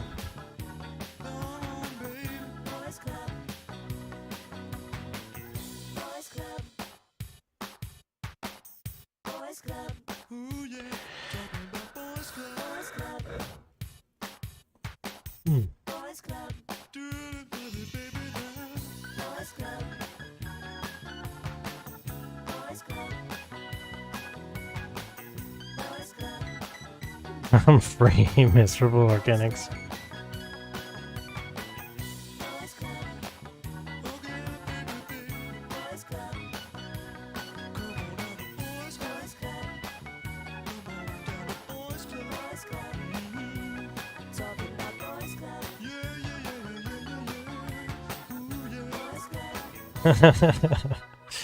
I must have a buddy. Yawning, that's a promising sign.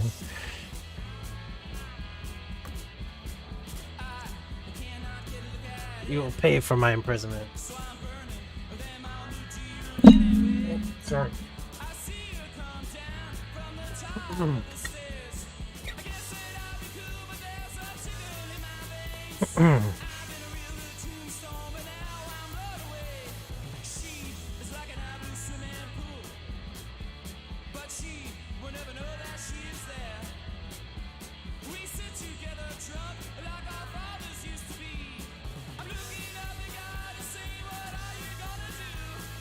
Okay.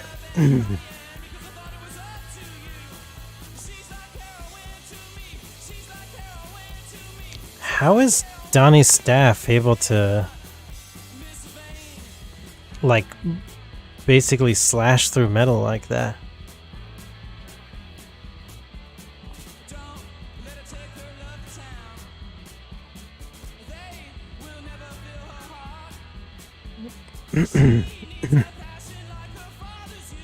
Oh, he broke his weapon.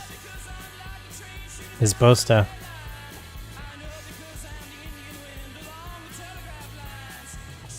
Or maybe not.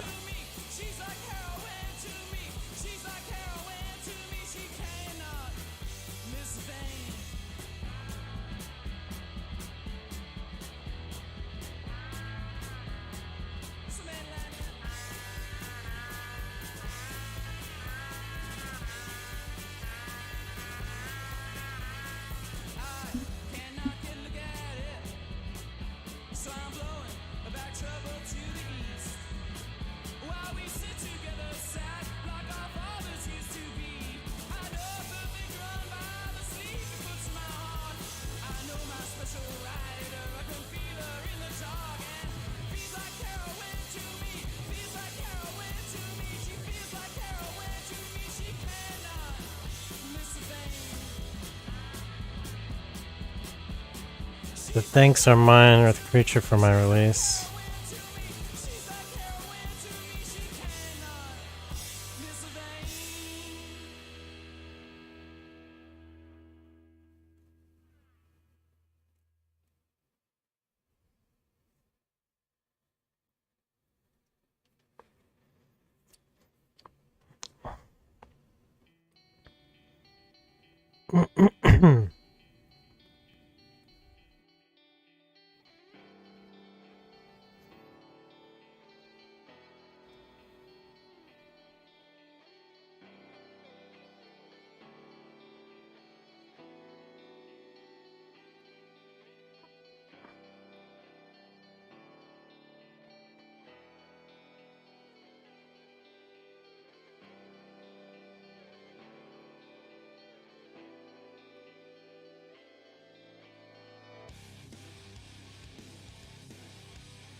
This is the end of that chapter.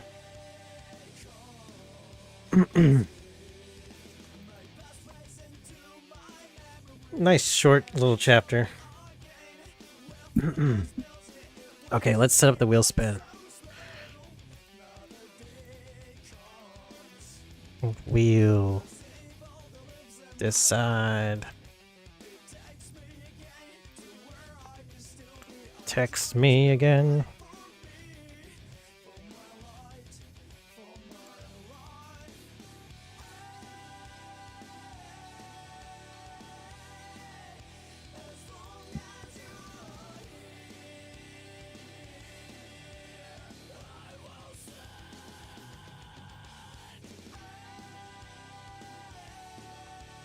Okay.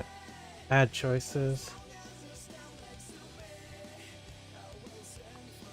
Oh, Coco. What could you possibly want?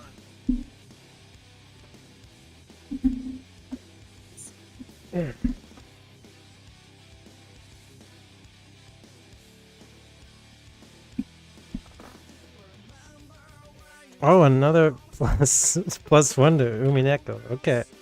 Hey, Miranda.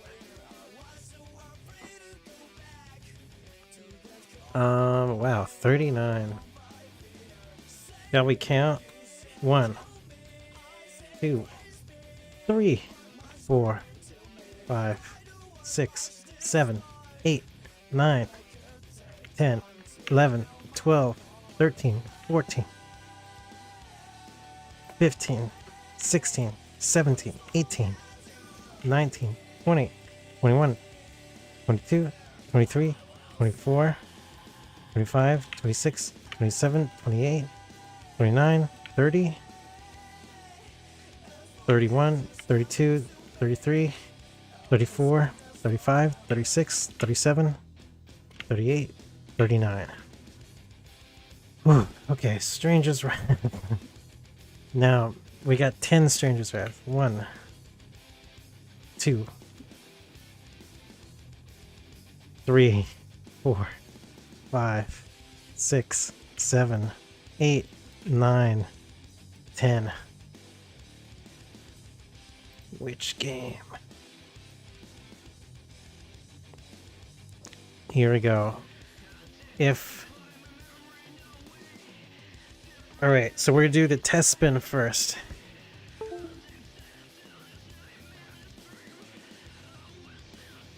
Jesus, you can't see anything on the wheel.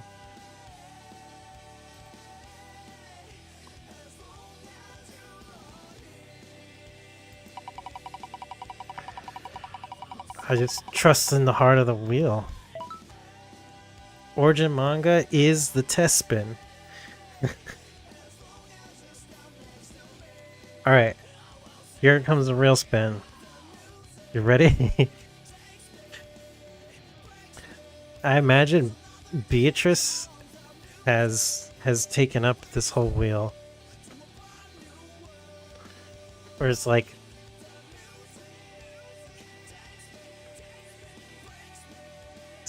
probably 60-70% of this wheel is Beatrice. Umineko. Alright, here we go.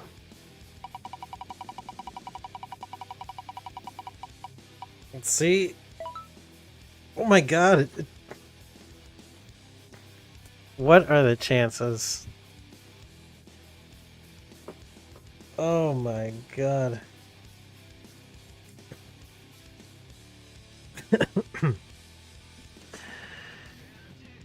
All right.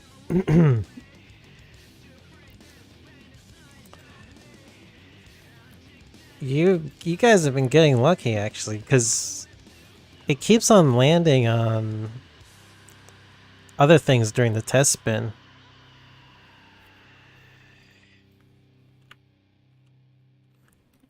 All right, let me reset the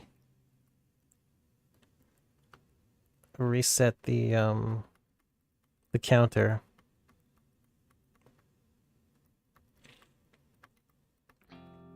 Back to square one. 4, 5, 6, 7, 8.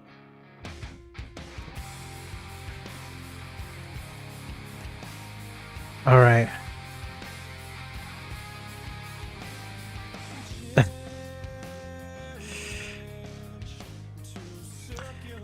Sorry, Mirage. It's all.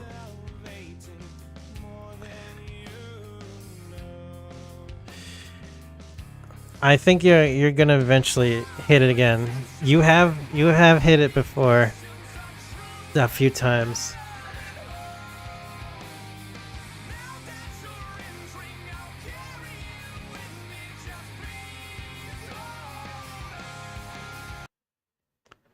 It's morbid time, dude.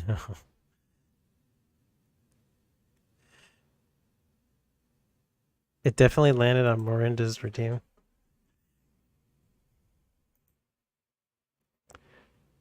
Probably. Coco agrees.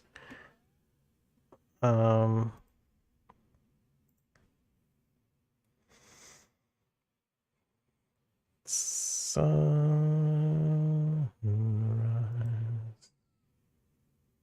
I can't remember.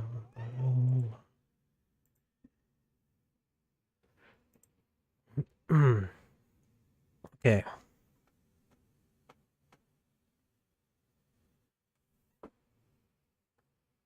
When was the last time you played Stranger's Wrath? You know what? Actually, I think I can look that up. Hold on. Just give me 1 second.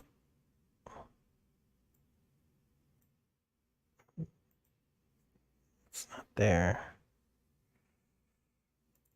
Might be in here.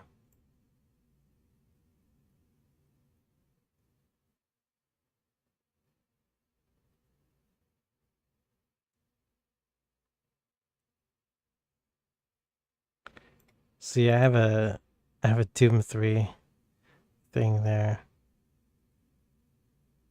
Is it here? No. Is it here? Story mode is easiest to. Oh god. That was that hatred game that Jesse wanted me to play. But like, where did I play Stranger's Wrath? I think I should have recorded it here somewhere. Oh, this here, boo. Nope. I feel like it's somewhere.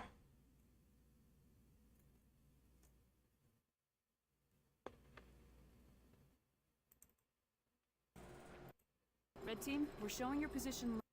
If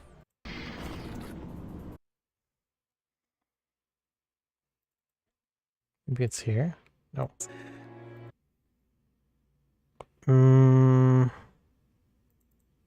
I Not that guy. Maybe I did record it here. Oh. I think it was in March. March. Yeah, it was in March 4th. That was the last time. Last time I played it was March 4th.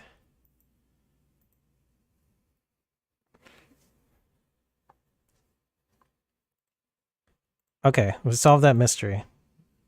I'm ready to solve the other mysteries now.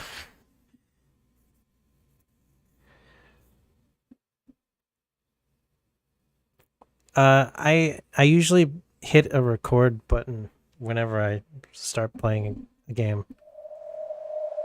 Usually.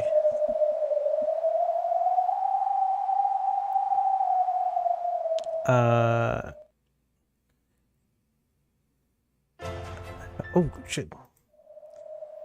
How do you check? Let's see. Oh, it doesn't work. That's right.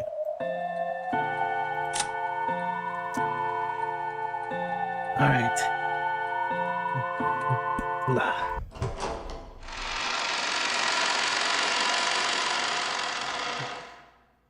Play me a riddle. Play me a fiddle.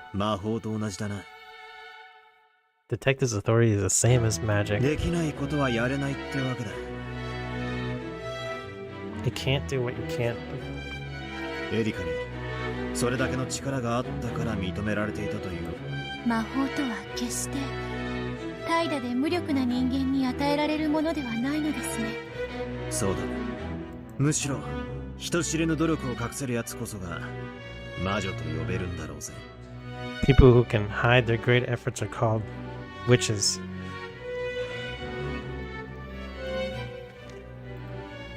Just like artists, the absolute nature of the detective's authority could even act as magic. However, it didn't seem as though Erica had done nothing to earn that convenient power. I probably need to accept it. Even when she isn't given any special powers by the witch she serves, she's very competent on her own. しかしエリカ、どうして2部屋に分けた？てっきり一部屋に全員を集めるとばかり思っていたぜ。探偵権限があればそうしました。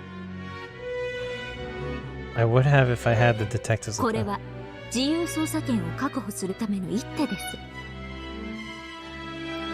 ああ、そういうことか。To investigate at will? なるほど。やるな。Since Erica was being protected as a guest, it was hard for her to move about freely. In truth, she wanted to take some time to reinvestigate the crime scenes at her leisure, without being interrupted by anyone. She had already inspected the scenes once as she ran through the mansion, but that probably wasn't perfect. However, they wouldn't have let the guests into the crime scene, so that had been her only option back then. She wanted some time to herself and freedom to investigate more, in part so that she could check the locked rooms and causes of deaths more closely. それが2部屋に分かれて籠城するのとどう関係があるのでしょう。そこは奴が口車でうまいことやるの見てな。ええ、そのためだけに2部屋に分けたのですから。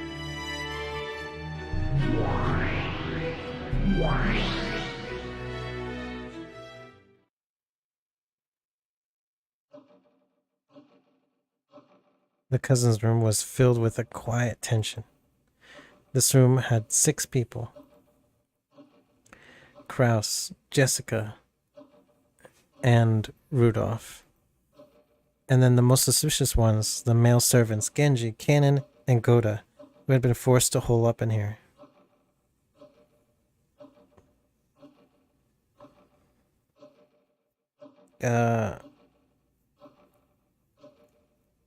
Okay.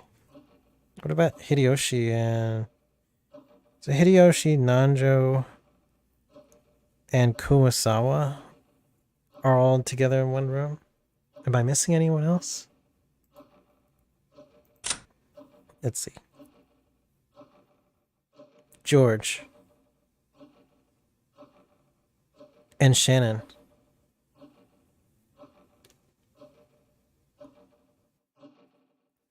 And of course, Erica. Jessica leaned against Krause's shoulder, wrapped up in a blanket. She was drowsy, but apparently couldn't get to sleep. It was no surprise. In this bizarre situation, it would probably take a lot longer before she could accept her mother's death. Cannon thought this was the sort of time he should stay by Jessica's side, but that looked like it would be hard to do in front of Rudolph's intimidating glare. Rudolph stayed completely silent, but his inner emotions showed clearly in his eyes.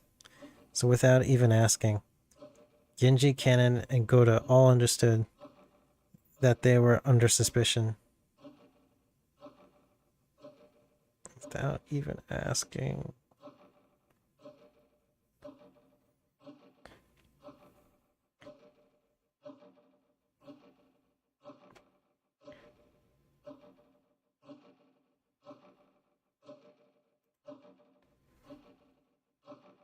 Sometimes Goda would ask if he could help in an attempt to correct this misunderstanding, but that seemed to have the opposite effect.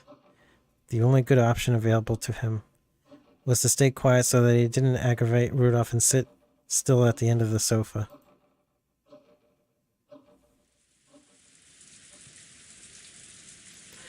In the next room over, there were also 6 people: Erika, Hideyoshi, George, Shannon, Nanjo, and Kuwasawa. The format of the room and the suffocating atmosphere were the same as the cousin's room. But even so, it was relatively calm there.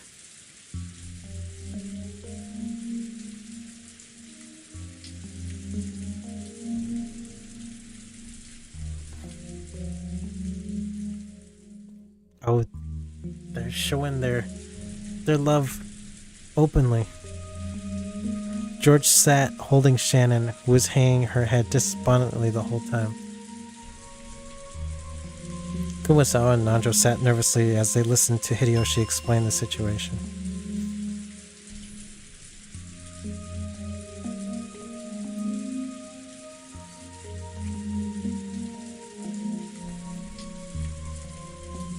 Tekiが何人いるかもわからんのや。しかし、わしらにはこうして銃がある。もちろん撃ったこともあるで。ハワイ射撃センターとちゃうで。わしな、もう時効だから白状するが、進駐軍のピストルをぶっ放してタンカを切ったこともあるんやで。It's been long enough that I can confess, but I once finally fired off one of the occupying forces' pistols. 当時の闇市は外国人ヤクザが牛耳っとってな。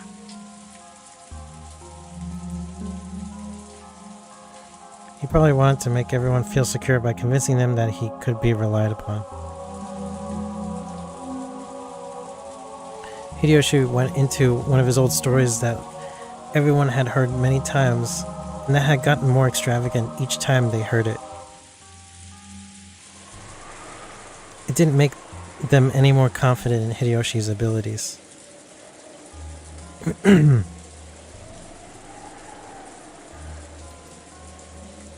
But it did seem to calm things down a little by bringing in a sense of normality. どうしてこんな事件が。明日船が来られればいい。明日は難しいでしょ。二晩の長丁場になりそうだ。とにかくこういう時はしっかり。この状況ですやすや眠れるほど。ジョージ様。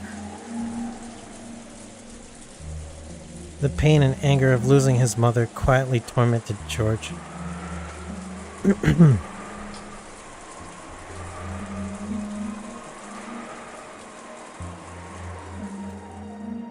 Sleepiness probably wouldn't be coming to him for a while.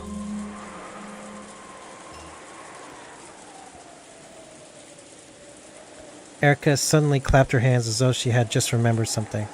then whispered in Hideyoshi's ear, interrupting the old story which he had grown very engrossed with. すみません。ちょっといとこ部屋へ行ってきます。ちょっとどうしても向こうの使用人の方たちに確認し。なんや、電話では赤のケア番号をダイヤルするだけやで。ほら、お忘れですか？電話、どうも犯人に壊されてるみたいですし。なんや、ひょっとして彼らの証言に何か矛盾でも気づいたっちゅうか。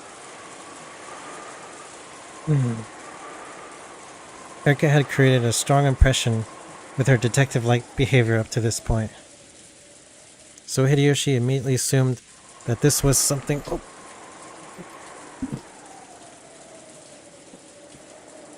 Oh, thank God, you didn't skip. Erika had created a strong impression with a detective-like behavior up to this point, so Hideyoshi immediately assumed that this was something vital to do with the crime. 簡単な確認ですが、ひょっとすると大きなほころびを出すかもしれません。ちょっと行ってきます。I think Coco wants something.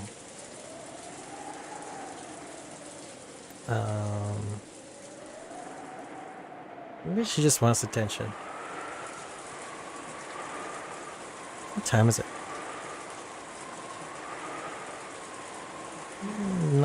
Not tight time yet. Oh.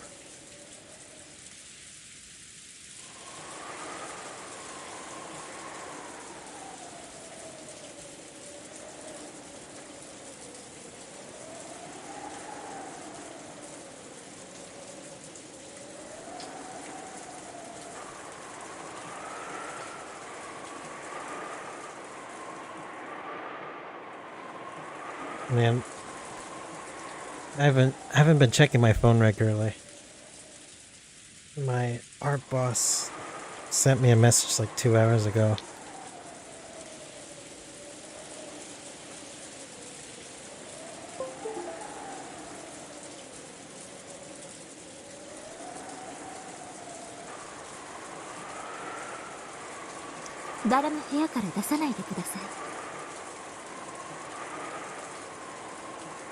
Don't let everyone leave this room. 隣の部屋とはいえ、一人は不用心やで。誰か男を連れてった方がええんとちゃうか。使用人たちも南條さんも完全には信用できません。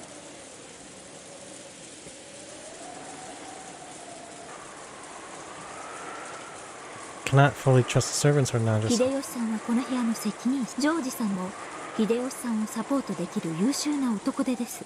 誰も避けません。大丈夫です。探偵は襲われないって決まってますから。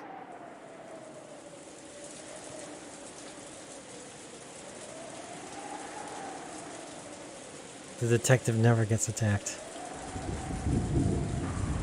Erika had already worked.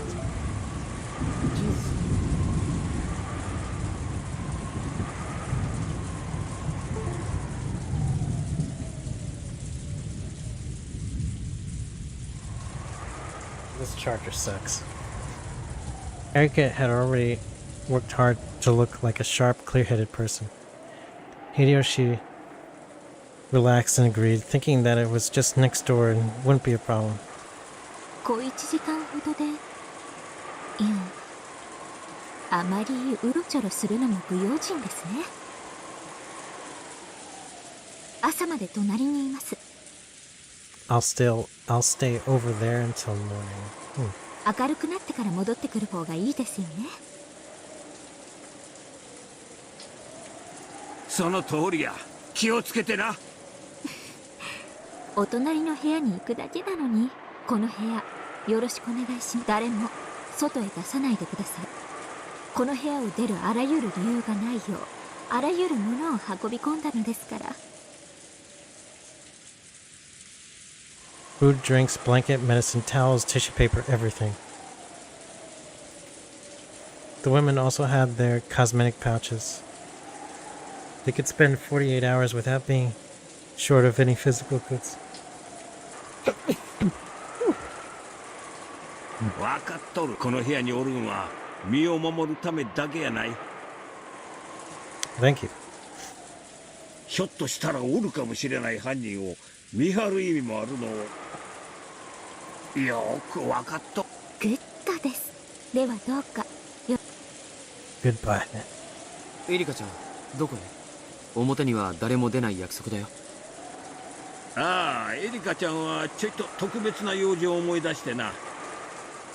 隣へ行く。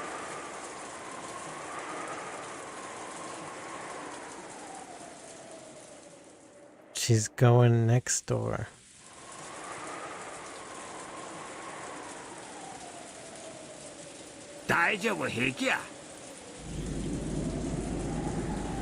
Hideyoshi suspected that Shannon might be one of the culprits.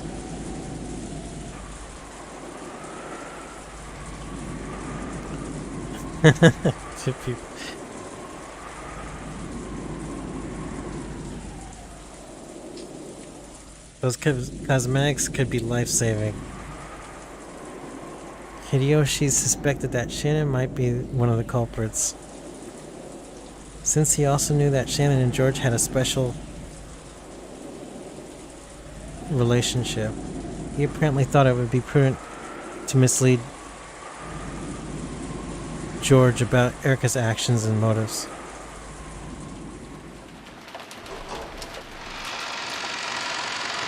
Hideyoshi slowly opened the door and checked both ways down the corridor, his gun raised. ここまでで結構。あなたが部屋を出ると同時にシャノンさんが豹変してジョージさんを人質に取らないとも限りませんよ。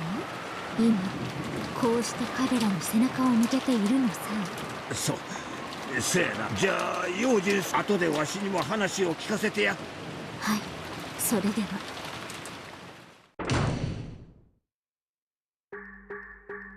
Pushing Hideyoshi back inside, Erica closed the door. She then waited for the sound of the lock on the inside, and her smiling eyes slowly opened wide.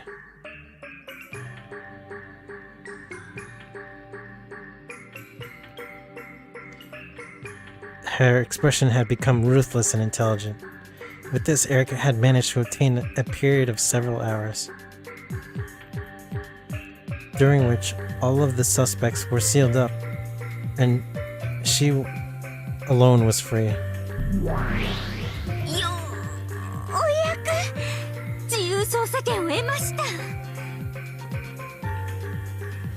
She's gonna investigate. Oh shit. その前に後ろ宮バトラ。フルネームで呼ぶな。ここで登場人物全員の所在確認をさせてください。復唱要求です。無論これにも答える義務はね。その場合は私が見てない間に部屋を抜け出し、その人物が今後起こるだろう不思議な事件の実行者だと主張しきるだけです。 Someone sneaked out while I wasn't looking, and this person was responsible for all the bizarre crimes. They're sure to follow. 不可能犯罪を見せたいなら、まずは所在確認に応じるべき。いいだろう。一応は聞いてやるぜ。いとこ部屋に対し、隣の籠城部屋をこれより隣部屋と呼称します。The room next to the cousin's room is next room over. よろしいですね。わかりやすい。それで今からする所在確認は生死を問いません。 When I check the characters' locations and I'm about to, I'm not concerned whether they are alive or dead. 体の所在と考えてください。そしてもちろん現時点でのことです。 The current point in time and their body. では参ります。 Alright, Coco is yowling at me.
Okay.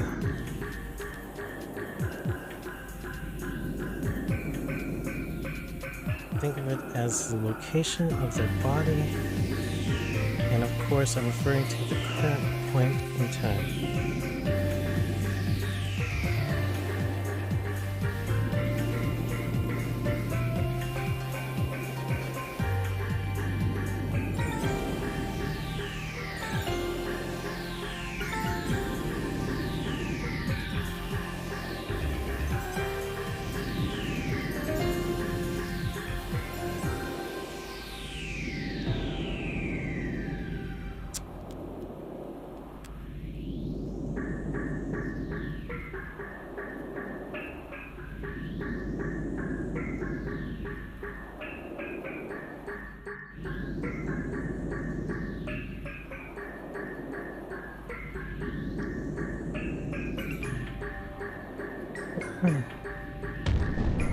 第1の番の犠牲者6人の所在は発見場所の通りである。The 6 first Twilight victims are located at the places where they were discovered. 夏日は自室、エヴァは貴賓室、キリエはクラウスの書斎、ローザとマリアは客間で、あんたは客室。まさかこの時点でもうこのいいぜ、それを認める。I acknowledge it.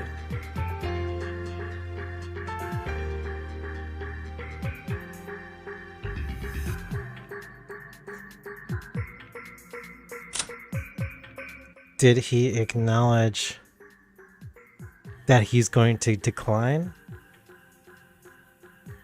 Or did he acknowledge this?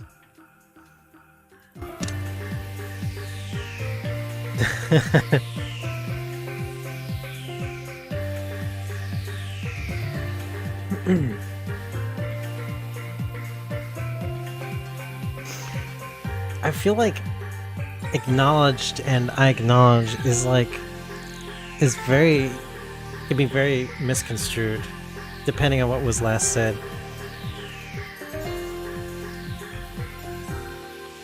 First off, it was acknowledged that the victims' locations were the same as the rooms that had been shown by the witch's side, the witch's side's illusion.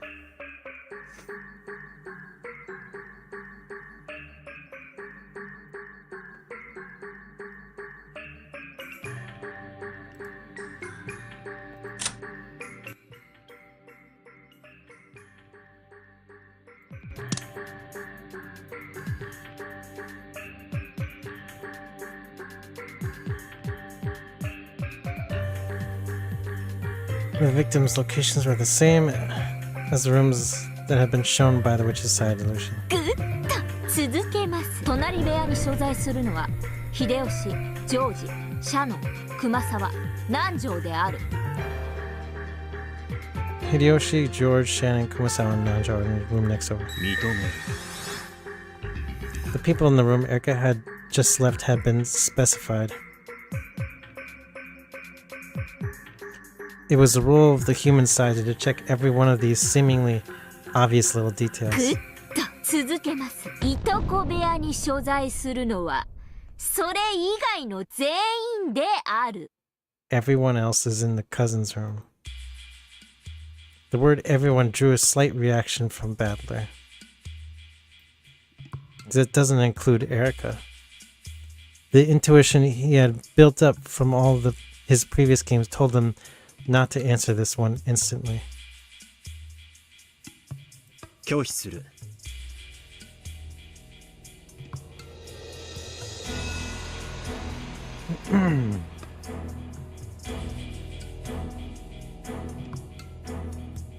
それを認めるっていうと、金蔵の遺体もいとこ部屋の中にあるって論法になっちまうからな。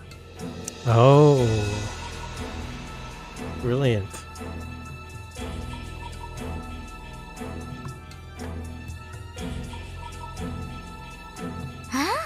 失礼。金蔵はすでに存在しないことが確定していますから、全員という言葉からは抜いて考えてください。なぜいとこ部屋だけ全員という言い方をする？ Why are you using the word everyone for the cousin's room alone? クラウス以下6人の名前を個別に挙げて所在確認をすればいい。なぜそんなアバウトな言い方で。6人の名前をいちいち読み上げるのが面倒くさいからです。It'd be too much of a pain to read out all of their names. それとも何か？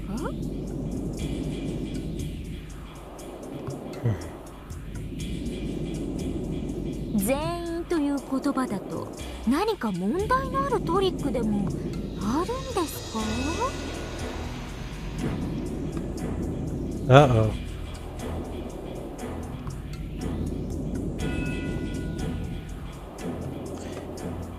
If Bala had been told to repeat Kraus, Rudolph, Jessica, Genji, Goda, and Cannon are in the cousin's room, he would have probably responded with the red without thinking too much about it. Yes, normally Erica would have mentioned the name of each person inside and had him repeat it precisely.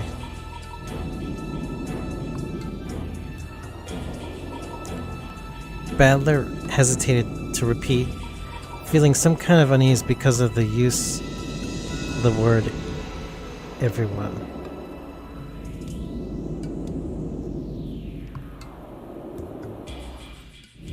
"私と金蔵を除き17人いる島で6人が殺されて屋敷に横たわり、隣部屋に5人がいる。Excluding Kinzo and me, there are 17 people on this island. 6 were killed. 5 are in the next room over. となれば、残る6人はいとこ部屋にいる。これが正常な考えでしょ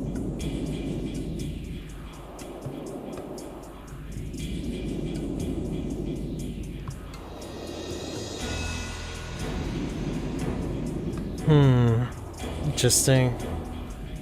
What could that mean?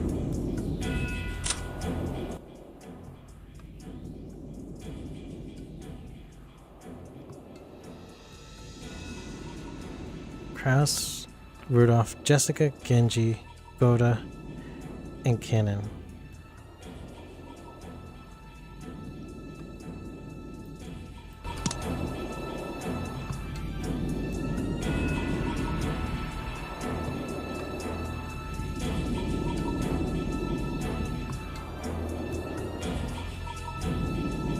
しかし17人いる島だから6を引いて5を引いてさらに6を引けばちょうど0になって所在不明の人間は0になるという思い込みは大変危険です。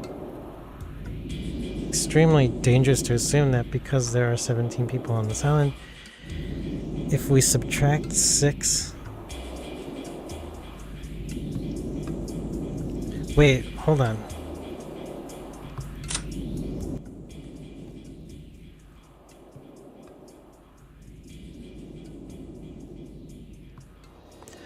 The 6 first Twilight victims are located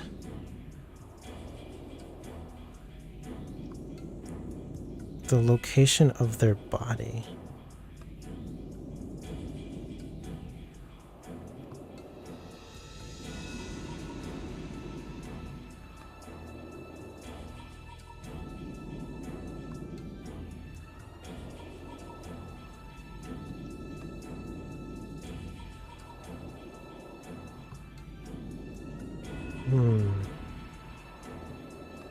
Some kind of like weird wordplay that he's using. Maybe like one of the body parts got like cut off.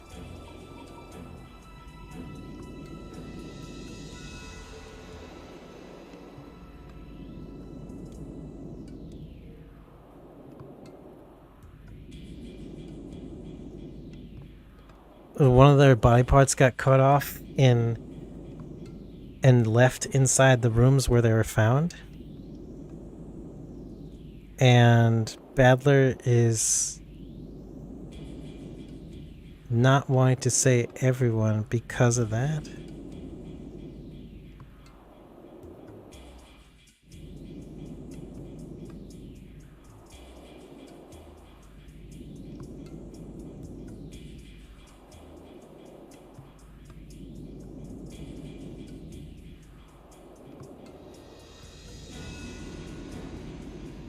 Remaining 6 are in the cousin's room. However, it's extremely dangerous to assume that because there are 17 people on the island, if we subtract 6, then 5, then 6 again, that means we're left with 0 humans whose locations has not been checked. バトラさんもこの辺の名前と人数のトリックで第3のゲームの南條殺しで散々苦しめられたはずです。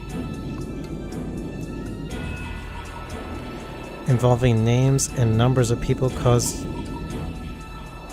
you a lot of trouble with not just murder in the 3rd game.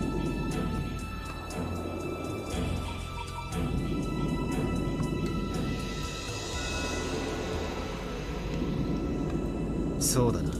あの時のトリックは18人分の名前と実際に存在する18人が食い違うことだ。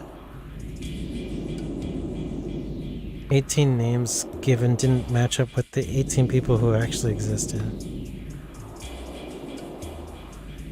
未知の人物が混入する余地を許していた。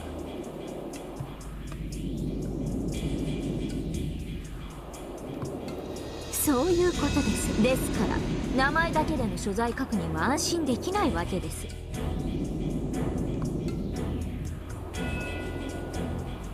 そこで私は全員という言葉を採用することにしました。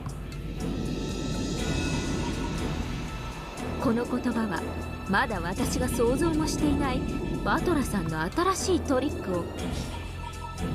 なるほど。うまいやり方だぜ。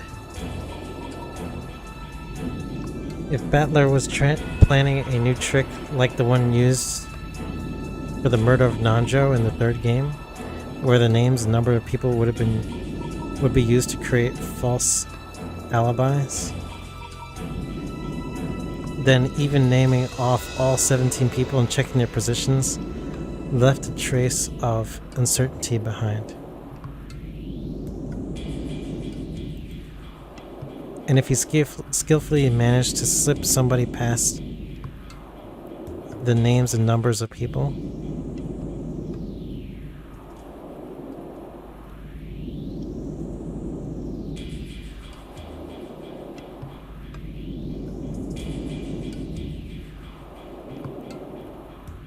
例えばですが、この島に未知の暗殺者 X が紛れ込んでいるとします。仮にその X の名をプルプルピコマルと名付けましょう。プルプルピコマン。なるほど。全員の名を挙げて所在確認をしてもプルプルピコマルとやらはその網にかから。そういうことです。この島には17人しかいない。そして17人の所在はここであると、それだけでは不十前科もあるわけですからね。There's a precedent for this? しかし全員というのはあまりに範囲の広すぎる言い方です。他の言い方でうまく言い直せないでしょうか。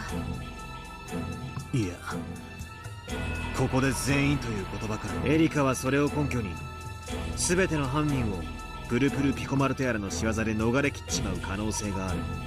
プルプルピコマン。かつての俺もお前との戦いで未知の18人目 X だけを根拠に複数の謎にくさびを打ったことが。I nailed several riddles with no basis other than the unknown person X. 全員という言葉の重み、よーく考えてお返事くださいね。Erica wore a full but evil smile, confident that she had made a powerful move. Ooh.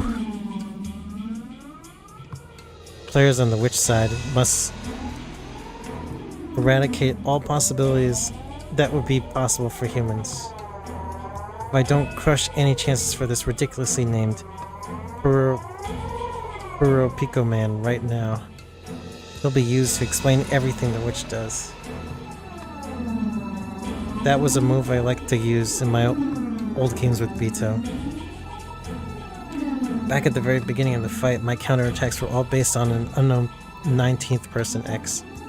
Because of that, it had been necessary for Beto to restrict the number of people on the island and eliminate any unknown person hiding somewhere. In that case, this time is the same. Just like Bito did, I need to get rid of any leeway in which that X can exist. The number of people on the island has already been declared, but since she's suspecting tricks involving the names of a number of people, saying the same thing again won't satisfy her. In that case, I have no choice but to respond to her repetition request and use the word everyone. That word has a disturbing ring to it.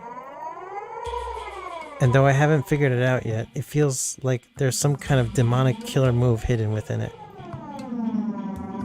Damn, after insulting Bito so much and saying that the witch side had a huge advantage, I'm feeling this much pressure just from a single repetition request. Distraction ですね。チェス用語の。はい。敵の駒に圧力をかけ、移動を強いて、敵陣形を自らに崩させる手法のことです。全員というあまりに広域で強力な駒に私は移動を強いている。バトラさんにとってはこれによって生存者全員のアリバイが完全に保証され、以後の不可能犯罪を私に言い逃れさせないことが可能となるでしょう。Make it possible for you to trap me in the later impossible crimes. 何を恐れます？あなたにとって強力な一手じゃ。しかしそれはお前が敷いた上での手だ。お前はそれによって俺の何かの陣形を崩す。どんな妙手も相手に望まれたならそれは悪手に同じです。しかしここで全員という言葉を先。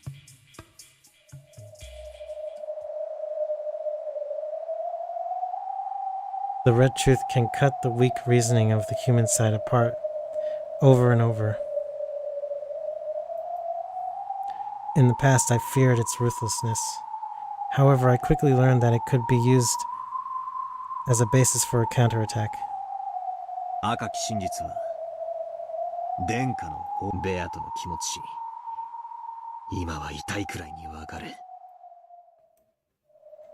It can kill with ease, but it's not something to be used with abandon. Using it carelessly can corner the witch side instead. どうします？放流でも結構ですよ。いや、わかった。認める。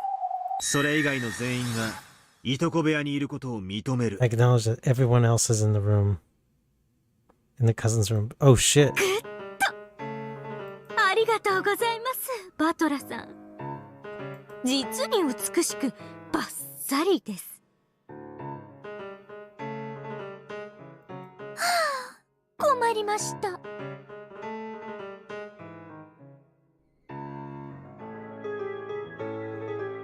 Everyone else is in the room.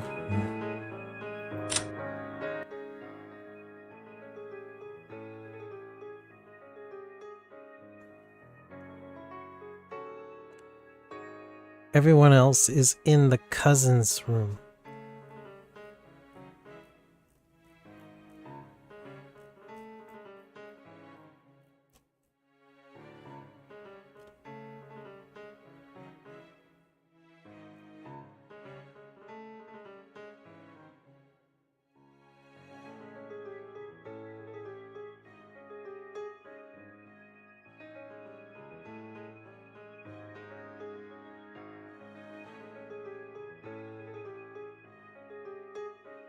Let's refer to the room next to the cousin's room as the next room over. Okay. The cousin's room.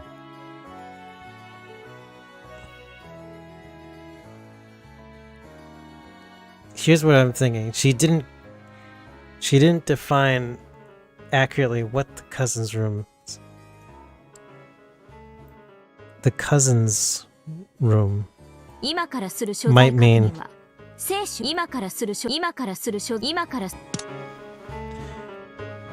so the cousin's room could be a room in which any of the cousins are staying in. So it could be referring to multiple rooms. Maybe.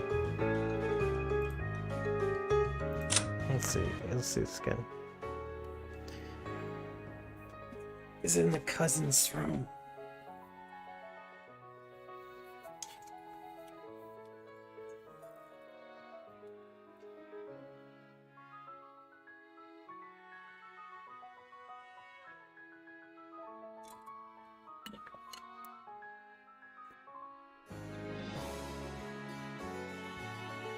But then, wouldn't you say it's cousin's rooms? There must be special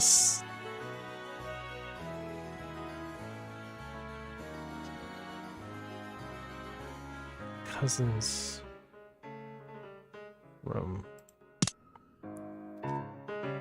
この状況で魔女からの手紙が現れたりなんかしたら、一体誰を疑えばいいのやら。 She said she was in trouble, but her face didn't look troubled at all. On the contrary, she looked as though she had just succeeded in making a very important foundational move. In the witch's game, even a single mistaken move is fatal. In both chess and shogi, you can't take back a move once you've made it. That last exchange had left a bad aftertaste, as though flesh had been torn and bones broken. 所在確認はこれで十分のはずだ。ゲームを進め。そうします。ドラノール。デラノール。はい、エリカ卿。それでは早速始めましょう。慈悲深いゲームマスター様がくださった権利を。はい、心得たガートルード、コーネリア、3部屋許された権利のうちの2部屋分を行使します。 We will use 2 rooms worth of the 3 sets of seals we were given.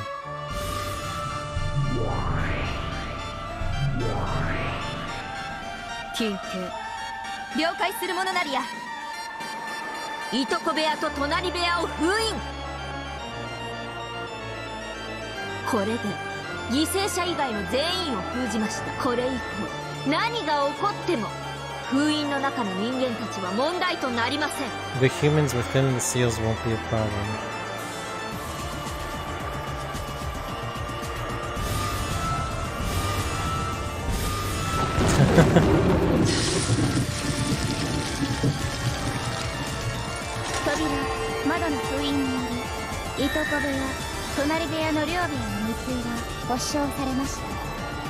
Oh shit.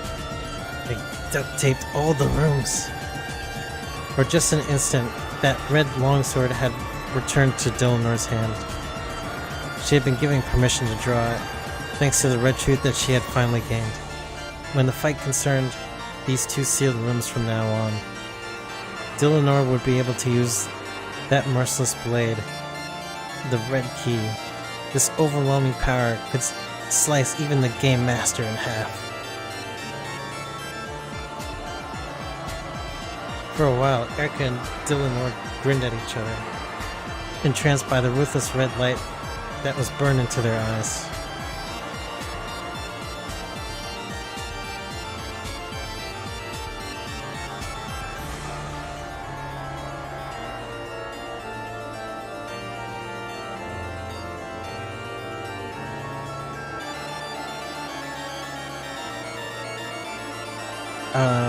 Tranced by the ruthless red light that was burned into their eyes.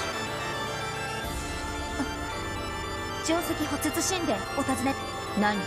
人間側プレイヤーは魔女の出題を人間の仕業で読み解くのが戦い方と知るものなりよ。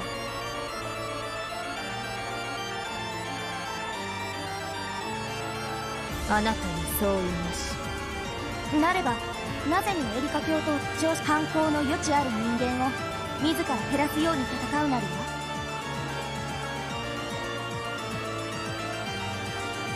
Cornelia's question was very simple. Those 2 had made this move boldly and treated it like a powerful one, so it almost made it seem as though the move would greatly damage the witch. However, if you thought about it, Erica was just strangling her own neck. これよりどのような事件が起こるかもまだわからぬ。むしろ所在を確定させない人間が多い方が人間に有利ではないかと推測するものなりや。今はまだ今日も上司主席にそれを明かす段階にないと死後Apologize for your idle chatter. Cornelia looked like she wasn't satisfied.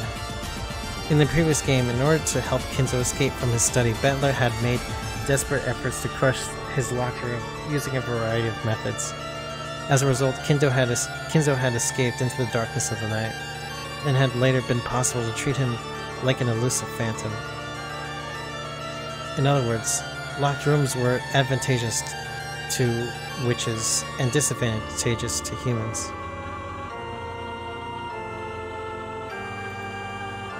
Witches proposed locked rooms, and humans destroyed and denied them.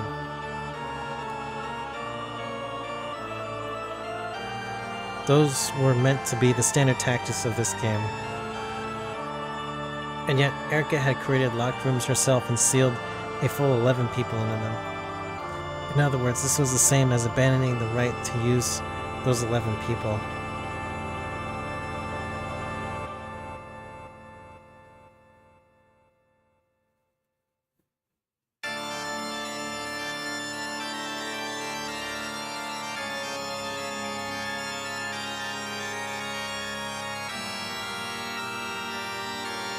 When explaining all of the later tricks, Battler had also once sought to confirm the locations of certain people.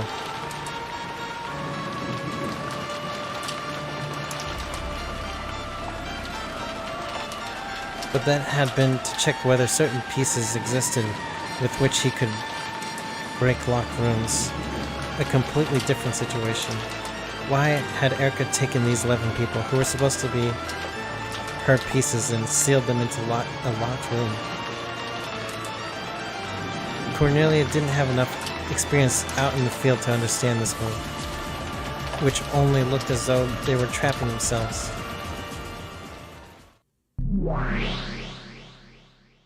不気味な一手です。一体エリカは何を攻撃とは限らねえさ。チェスも将棋もそうだろ。It's like castling. キングの守りを固めておくのだって立派な戦略だ。つまりこの2部屋の封印は攻めでなく、そう考えるのが妥当。おかげで生存者たちにちょっかいが出しづらくなった。第2の番が実行しにくくなったってわけだ。ああ、なる。魔女側は謎を多く提示した方が有利。そうだ。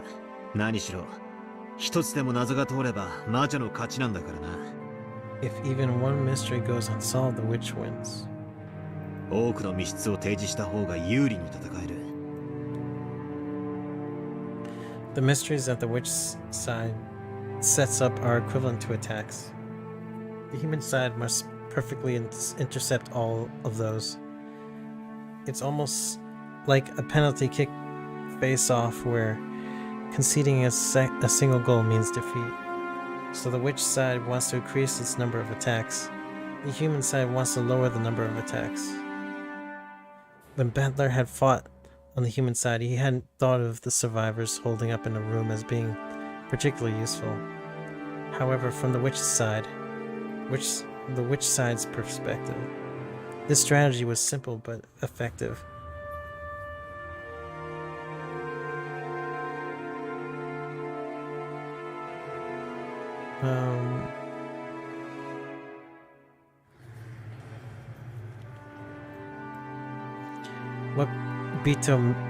What made Bito incredible was the way she had bluffed and sneered at that as though it was useless.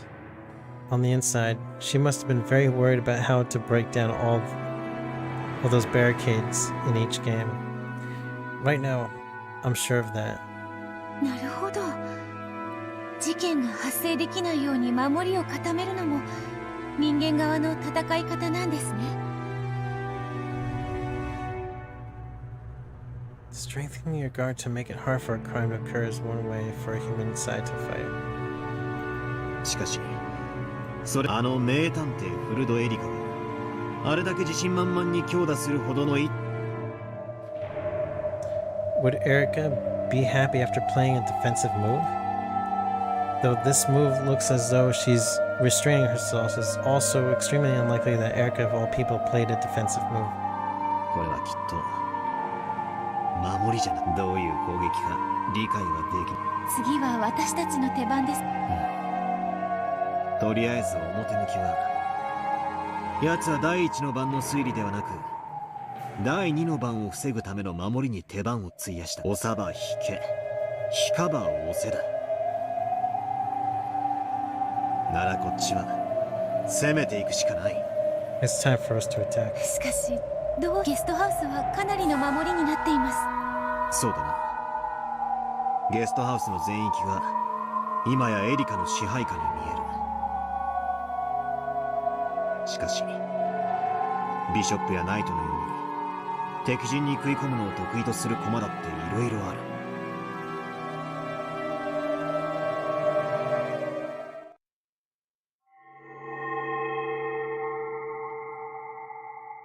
Wait, let's see this again. Cutting behind enemy lines, Battler snapped his fingers, and a single gold butterfly appeared from the darkness, then flew up to the chessboard, trailing gold dust behind it. It landed without a sound, then transformed into a black piece representing the witch's darkness. X-ray. これもチェス用語だったな。はい、一見敵の支配下に見えるマスが、実際は自分の駒が十分に影響力を効かせていることを見透かして攻撃する高等技法です。Your own pieces do exactly exert enough influence so you attack. It's a high-level technique. エリカ、生存者を全て密閉し、次なる俺の攻撃を防げると本気で信じている。それは甘い考えだ。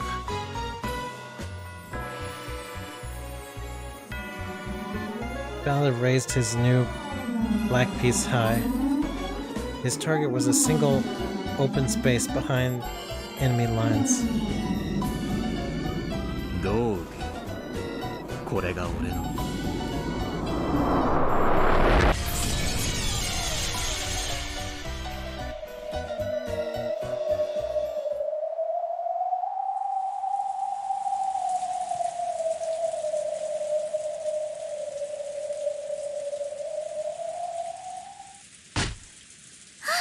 これでようやく、まずは屋敷に深夜の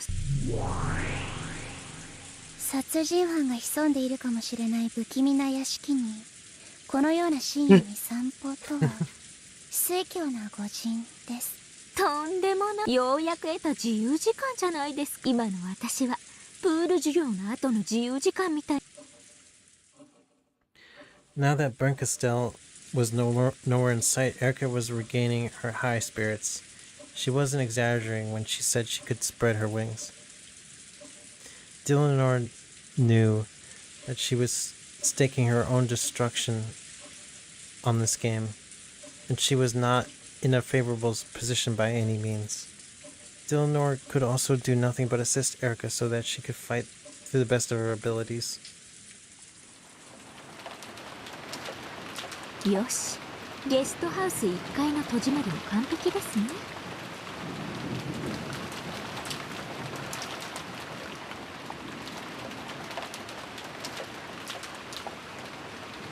玄関もちゃんとチェーンロックで封じられています。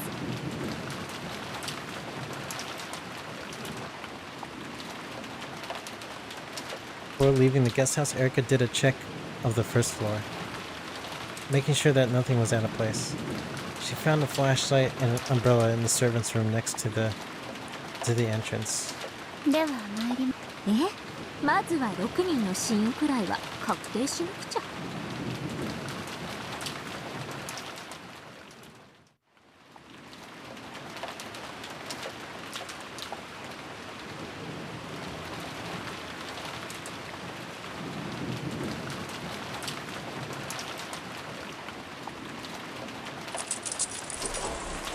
She unset the chain unlocked the door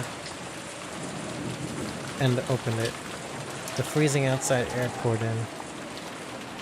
風はだいぶあるよ。まあこの体など私にとって濡れようが冷えようがどうでもいいことで行きましょう。 When Erica dropped her gaze to open her umbrella, she noticed something lying at her feet.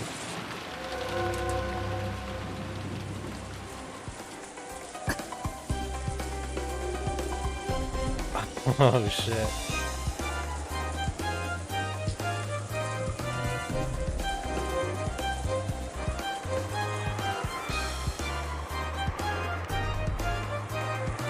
Was it always there? Was it there from the beginning?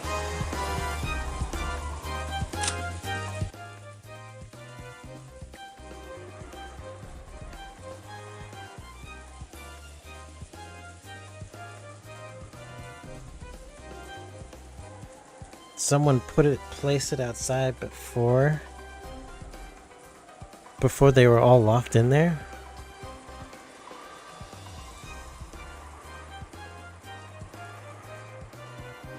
Oh wait, it's inside. But she hasn't stepped out yet. Because she's just opening her umbrella.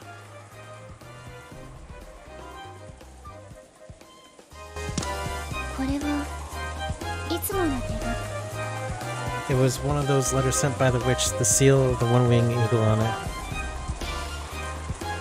It had been wedged under the outside mat in front of the entrance, as though someone had predicted that Erica would eventually come this way while heading for the mansion. Due to the guest house large eaves, the envelope had avoided the rain entirely.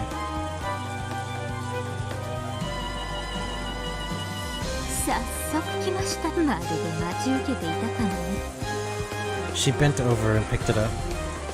She then tore it open recklessly and pulled the letter inside out of it. A message had been written in neat handwriting.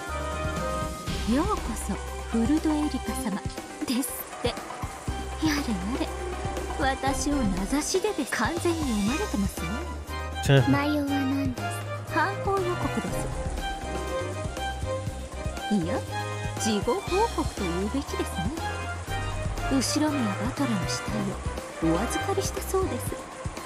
They have taken Badler's corpse. どうぞ探してみてくださいとか言ってます。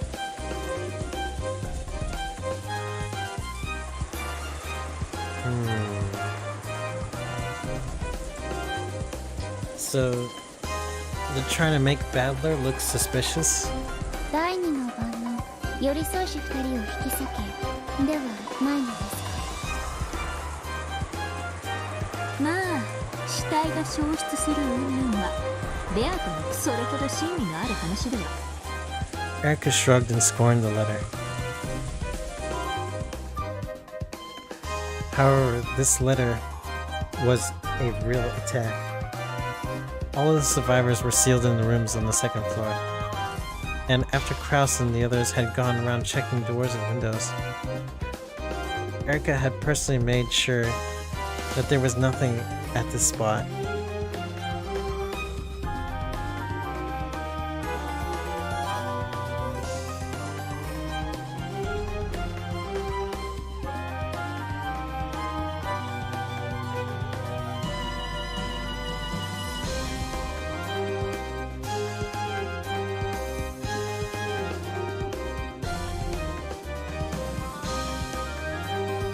Oh, wait.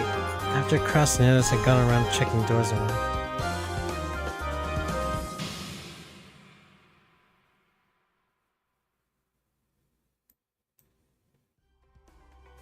So this was an attack saying that someone who shouldn't exist had placed the letter, and that this someone was a witch. That was also an attack that the old Bito had often used.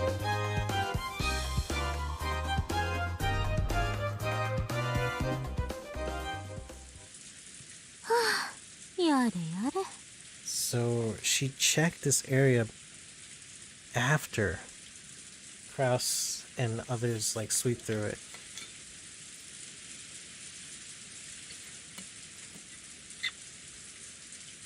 せ方も同じならトリックまで同じだって言うんじゃないでしょうね。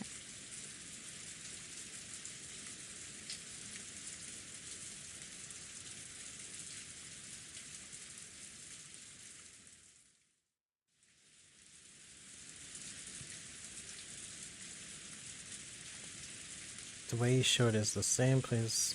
ドラノール、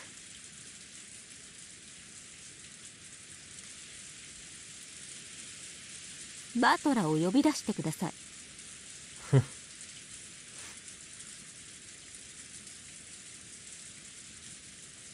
了解です。バトラ卿、当方の手番をしょ。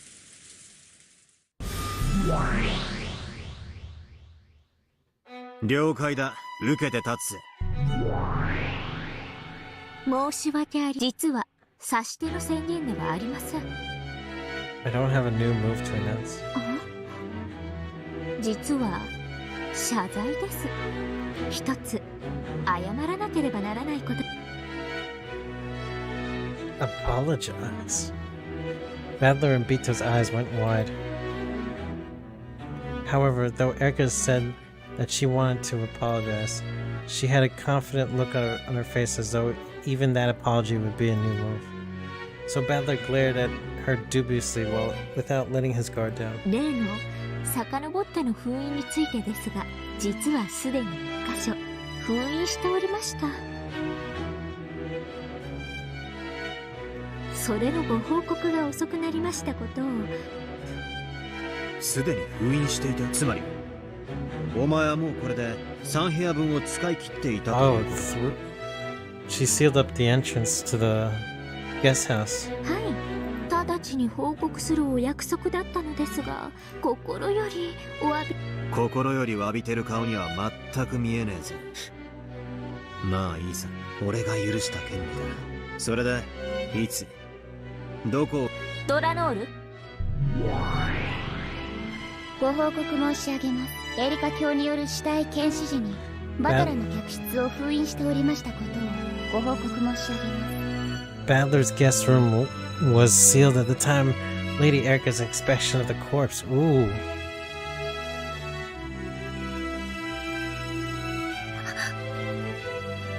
Bito tried not to let it show on her face, but Erica didn't miss her eyebrows twitching slightly and her gaze flicking over to Badler. 本来なら5つの密室すべてに封印を施したかったところなのですが、回数が足りませんでした。ゲームマスターのあなたに敬意を表してバトラさんの死体の。ご丁寧に俺の棺桶の蓋を閉じてくれた。つい先ほど屋敷に到着し、あなたの死体の客室を調べるときにご報告すればいいかと思っていました。It's like slow rolling. This is bad manners. It's like slow rolling in poker.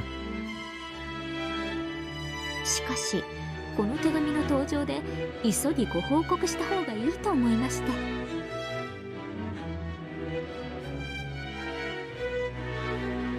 どうして？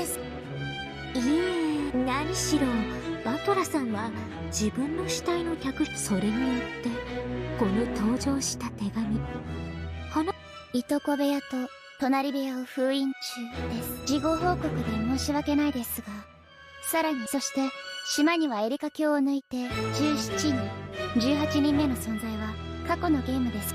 となると手紙を受ける人物とあなたの死体消失、ひょっとして話も変わってくるかな。Erica laughed nastily while staring into Badler's eyes to see if he was panicked or disturbed. バトラさん、落ち着け。エリカの報告が遅くなっただけの話だ。何も焦ることなどない。Erica has suspected it since the beginning. It was possible that Badler actually hadn't been killed and he was still alive. And if he was alive, then the letter that had suddenly appeared was easy to explain, even though all the survivors were sealed up. judging by Bito's faint agitation, maybe Erica's guess had been right on the mark.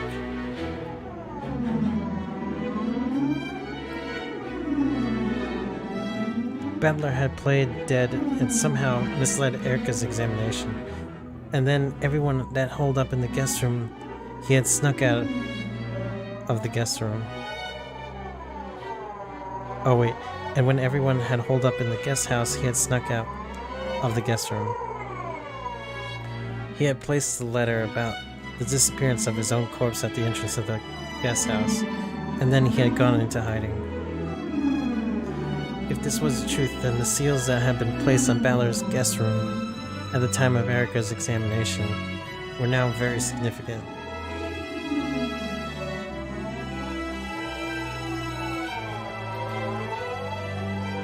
In short, if he had used this trick, then Battler would have broken the seals when he left his guest room. The trick would not be workable without breaking the seals. Since the survivors were all sealed in the guest house, breaking the seal on the guest room would mean acknowledging that at least one of the victims was actually alive.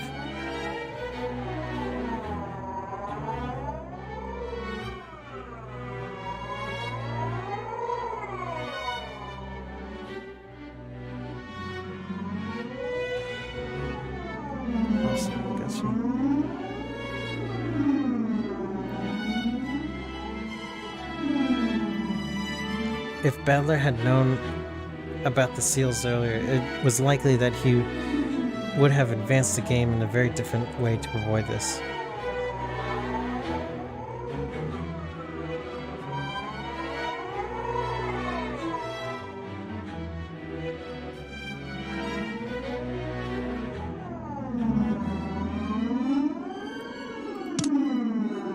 In other words, it was very likely that an announcement about the seals would have had a large effect on the rest of Battler's game. Erica was saying if Battler playing the part of a corpse had remained inside the guest room to avoid breaking the seals, then perhaps the plot would not have included this letter.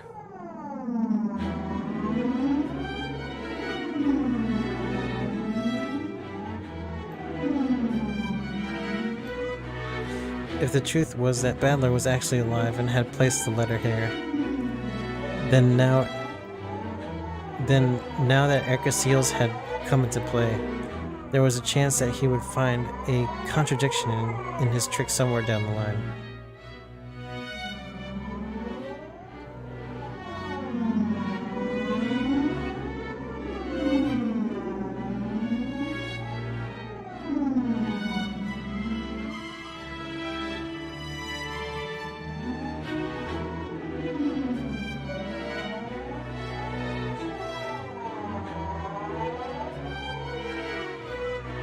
Oh man, I'm starting to drift off a little bit.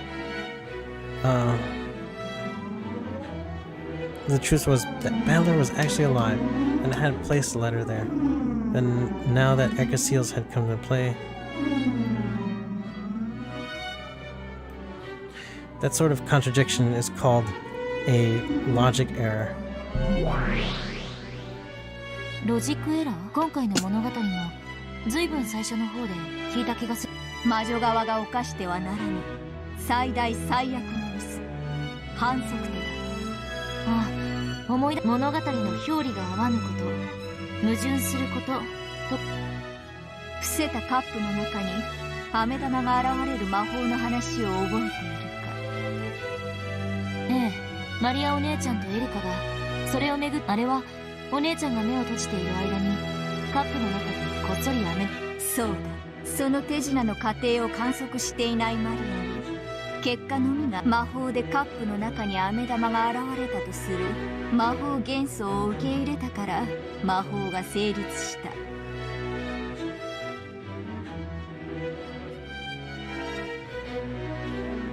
そうか、ロジックエラーとは不可能になってしまった手品という意味ね。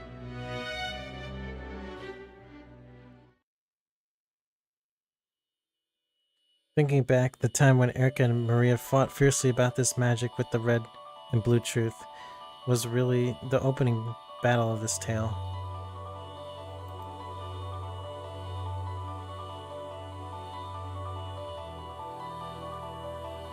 Let's try to remember that exchange.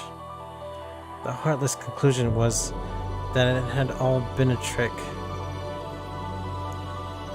Making the candy appear in the cup by magic had been nothing more than Bito's claim.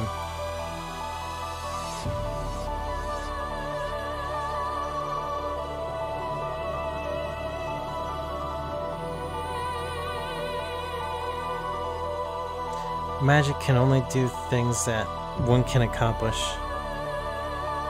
In other words, the only results that magic can leave behind are those that can be accomplished without magic. Allow me to say it straight out. There are two general types of magic.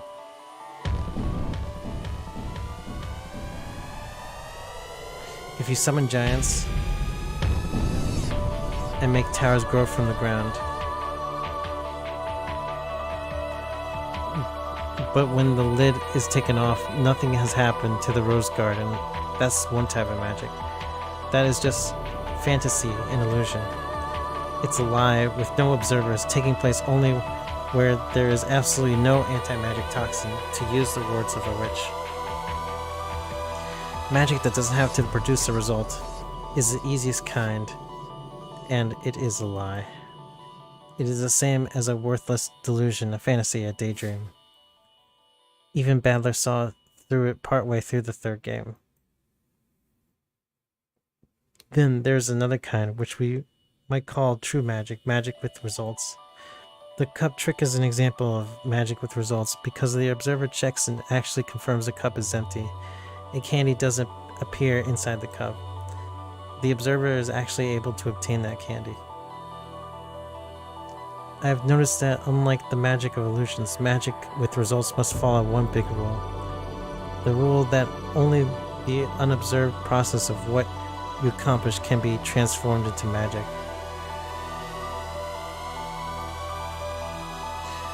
I'll say it even more plainly and ruthlessly.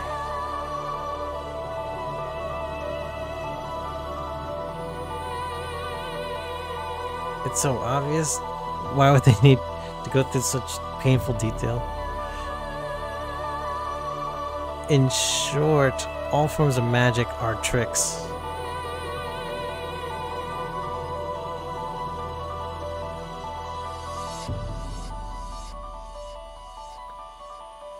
That's the way it's gotta be. The only results of magic are things that can be accomplished without magic. Ironically, this also proves that magic doesn't exist. But out of respect for the witch's game, let's call it making the game solvable and fair for the human player. つまりカップの中の飴玉が今回はエリカのこれは手品でなくてはならない。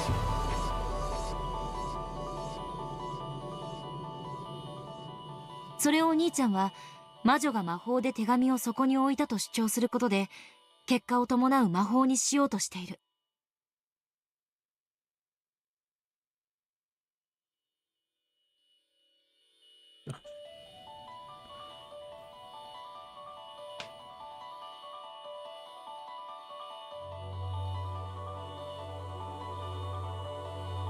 そうだ、生存者は全員ゲストハウスの密室に封じられている以上、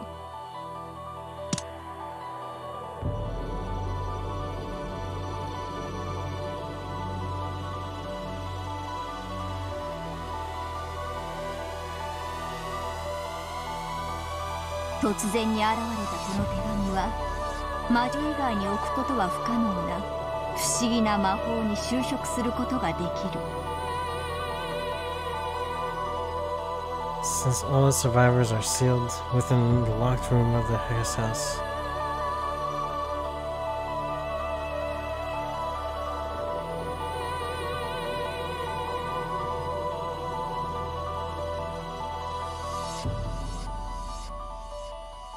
かしそれでもつまりは可能な手品でな。 In order to break through the trick with the candy in the cup, Erica had countered with the blue truth, saying that the candy had been stuck in there while Maria's eyes were closed. That was the correct answer, so Maria hadn't had any red that she could use.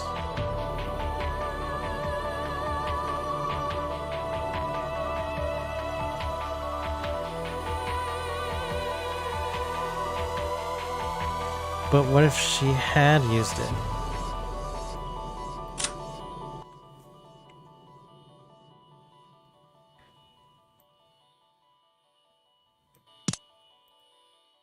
For example, what if Maria had used the red truth at the time to say, until Maria lifted the cup, the locked room of the overturned cup was preserved.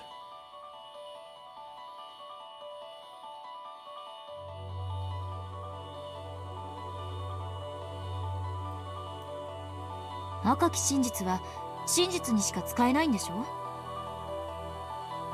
嘘をシャーシャーと言えたら重大なルール違反だわ。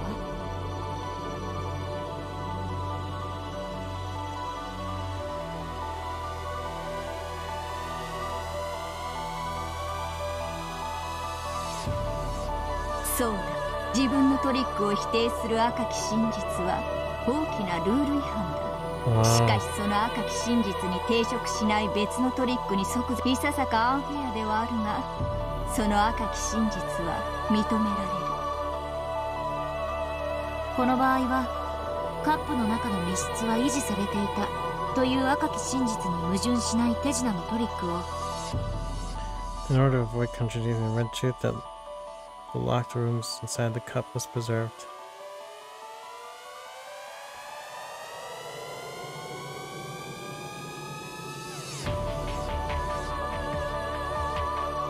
Majo 側は即座に提出しなければならないということね。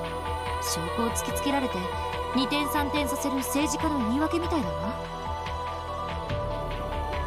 そうだ、まあその程度の赤ならばまだ苦しい言い訳でも言い逃れられよう。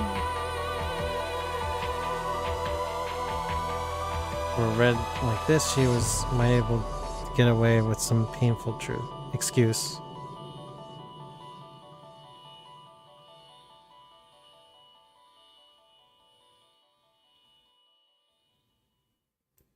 Table に仕掛けがあったとか、二重底の手品用カップだったとか。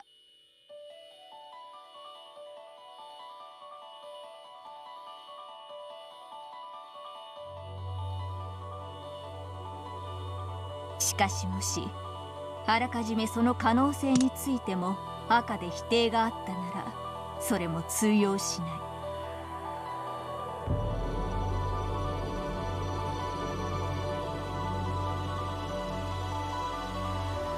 Maybe it was a trick, cup with fake bottom. All those possibilities have been denied and read before and would not work either. 赤き真実が多ければ多いほど言い逃れの。 In actuality, the candy had been put in the cup while Maria's eyes were closed. However, when Erica saw through that, Maria had used the red truth to say that the locked room of the cup had been preserved. The witch would have to rush and revise the scenario to a new trick that still worked logically after that new red.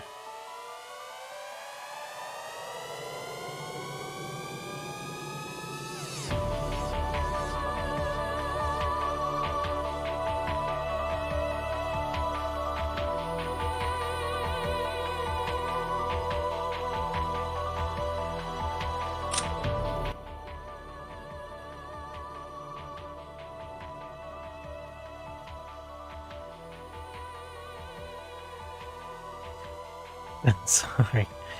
I'm like starting to drift. However, when Erica saw through that, Maria had used the red truth to say the locked room, the cup had been preserved.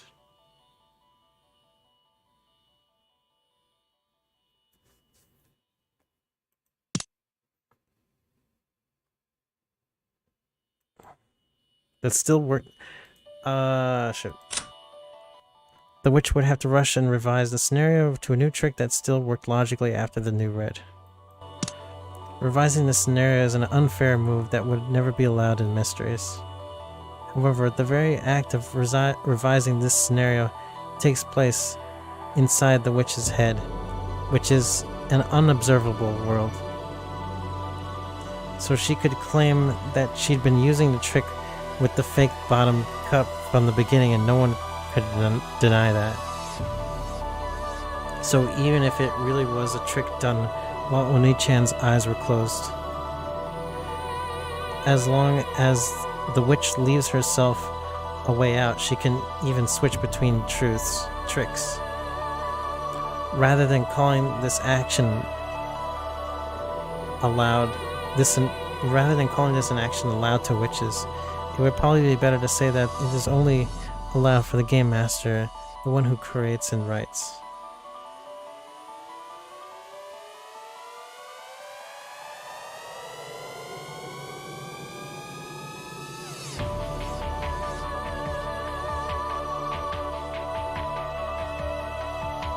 I didn't call this an action.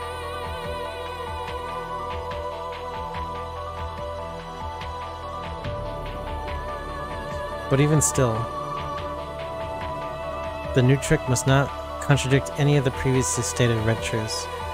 If the red truth makes it so that the trick no longer makes logical sense, then there will be a mismatch between the two sides of the story, and the illusory result that the game master claims was done by magic and the true result that was brought about by a trick. There will be a contradiction, and things will no longer make logical sense.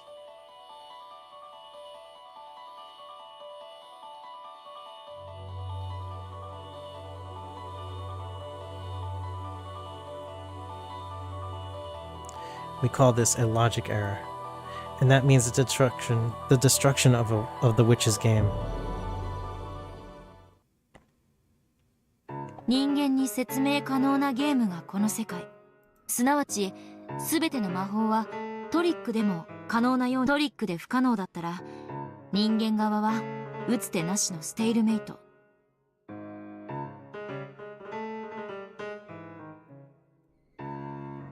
いいや違う。それこそがロジックエラーと呼ぶ致命的かつ最悪の反則手だ。これを魔女側が犯した場合、即座にゲームは破壊され、致命的敗北となる。お兄ちゃんは多分エリカにトリックをカンパされたわ。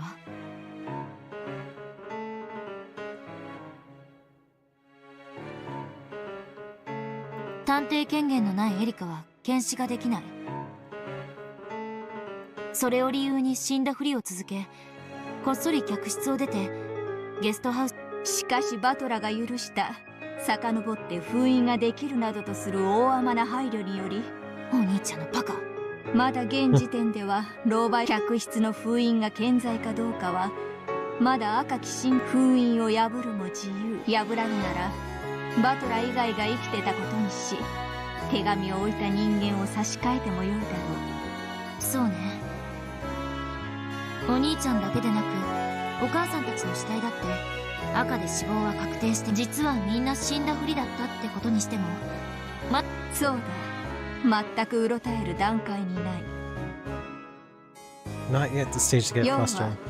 エリカの封印と手紙を置くトリックを矛盾させぬよう手を変えればいいだけの話。矛盾なく他の筋書きに変更するのだってゲームマスターに許された手の一つ。しかし想定したシナリオをその途中で変更することは物語に歪みを与えることもある。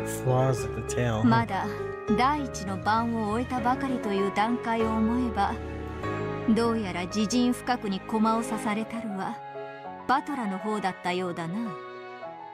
この紛れ込んだ一コマはブーツに入り込んだ一粒の小石のように、今後一歩一歩歩くたびに違和感と痛みを与え続けることになるだろう。 With each step from now on, like a pebble caught in one shoe. この一粒の小石、killed by a pebble. It's so sad and tragic. まだロジックエラーと言える段階ではありません。それに遡って封印したのにそれの報告が遅れたこちらにも過失があります。 Still isn't quite a logical error.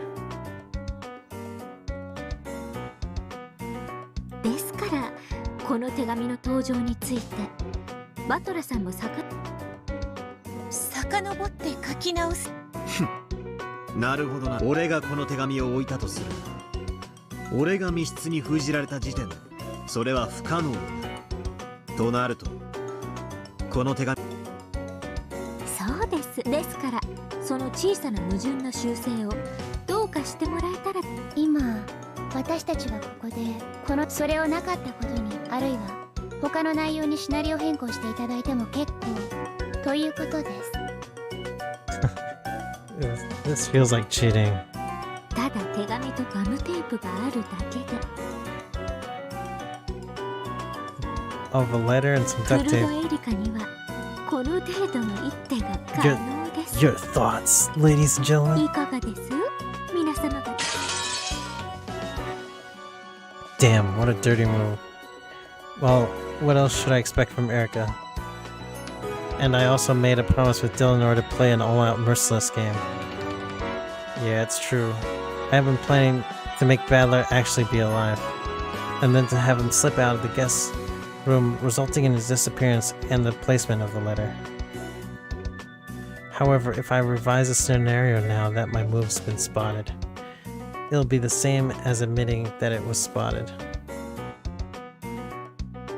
Even if I have to be stubborn about it, I don't want to admit that I was seen through here.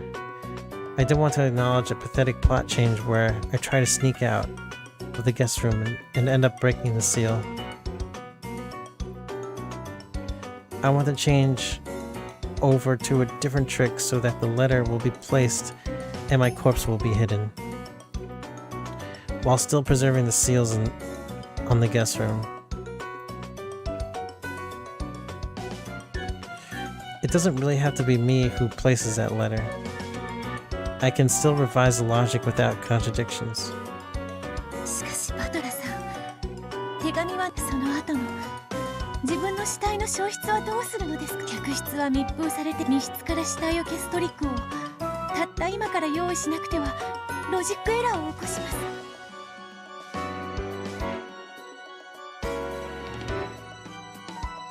If you don't find a trick to erase the corpse from the locked room, a logic error will occur. まだギリギリまで考える。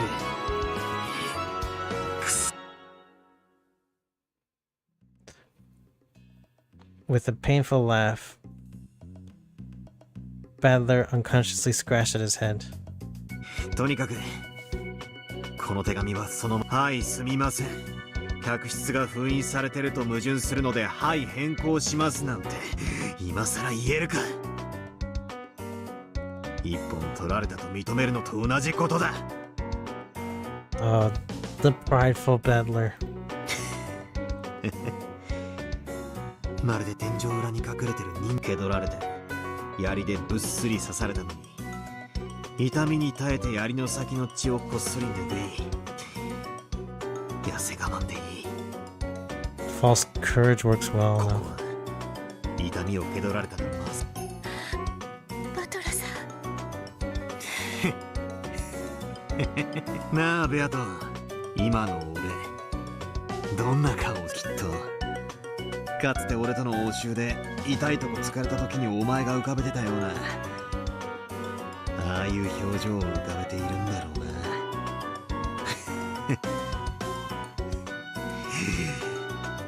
くそ。 Vito couldn't think of anything to say.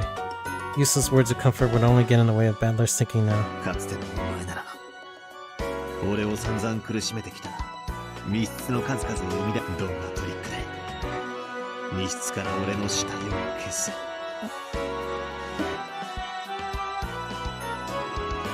Vito trembled and groaned.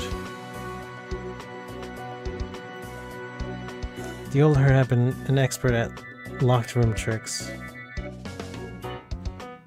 If only that memory, that power could have revived, she would be able to help beat Badler. There's still some time to think. There's still some time. Nice going, Erica. That was a dirty move.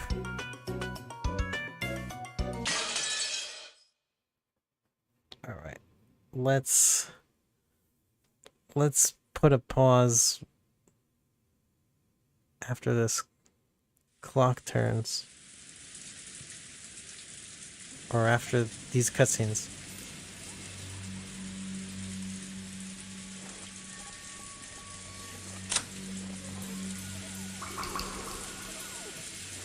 Looking really forward to next time.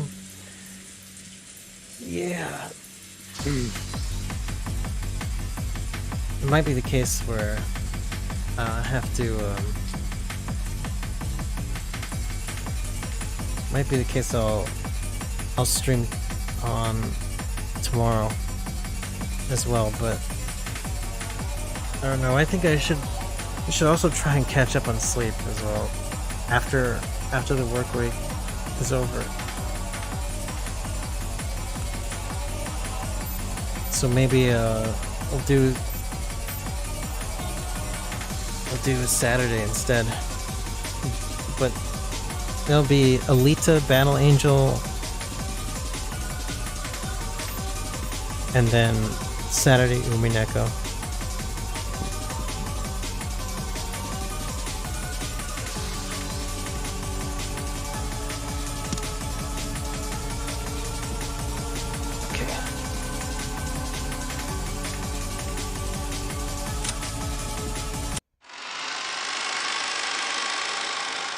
Sleepy times.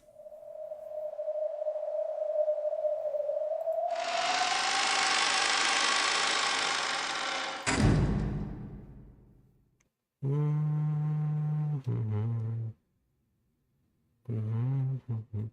right. See you guys. Good night. Sleep tight.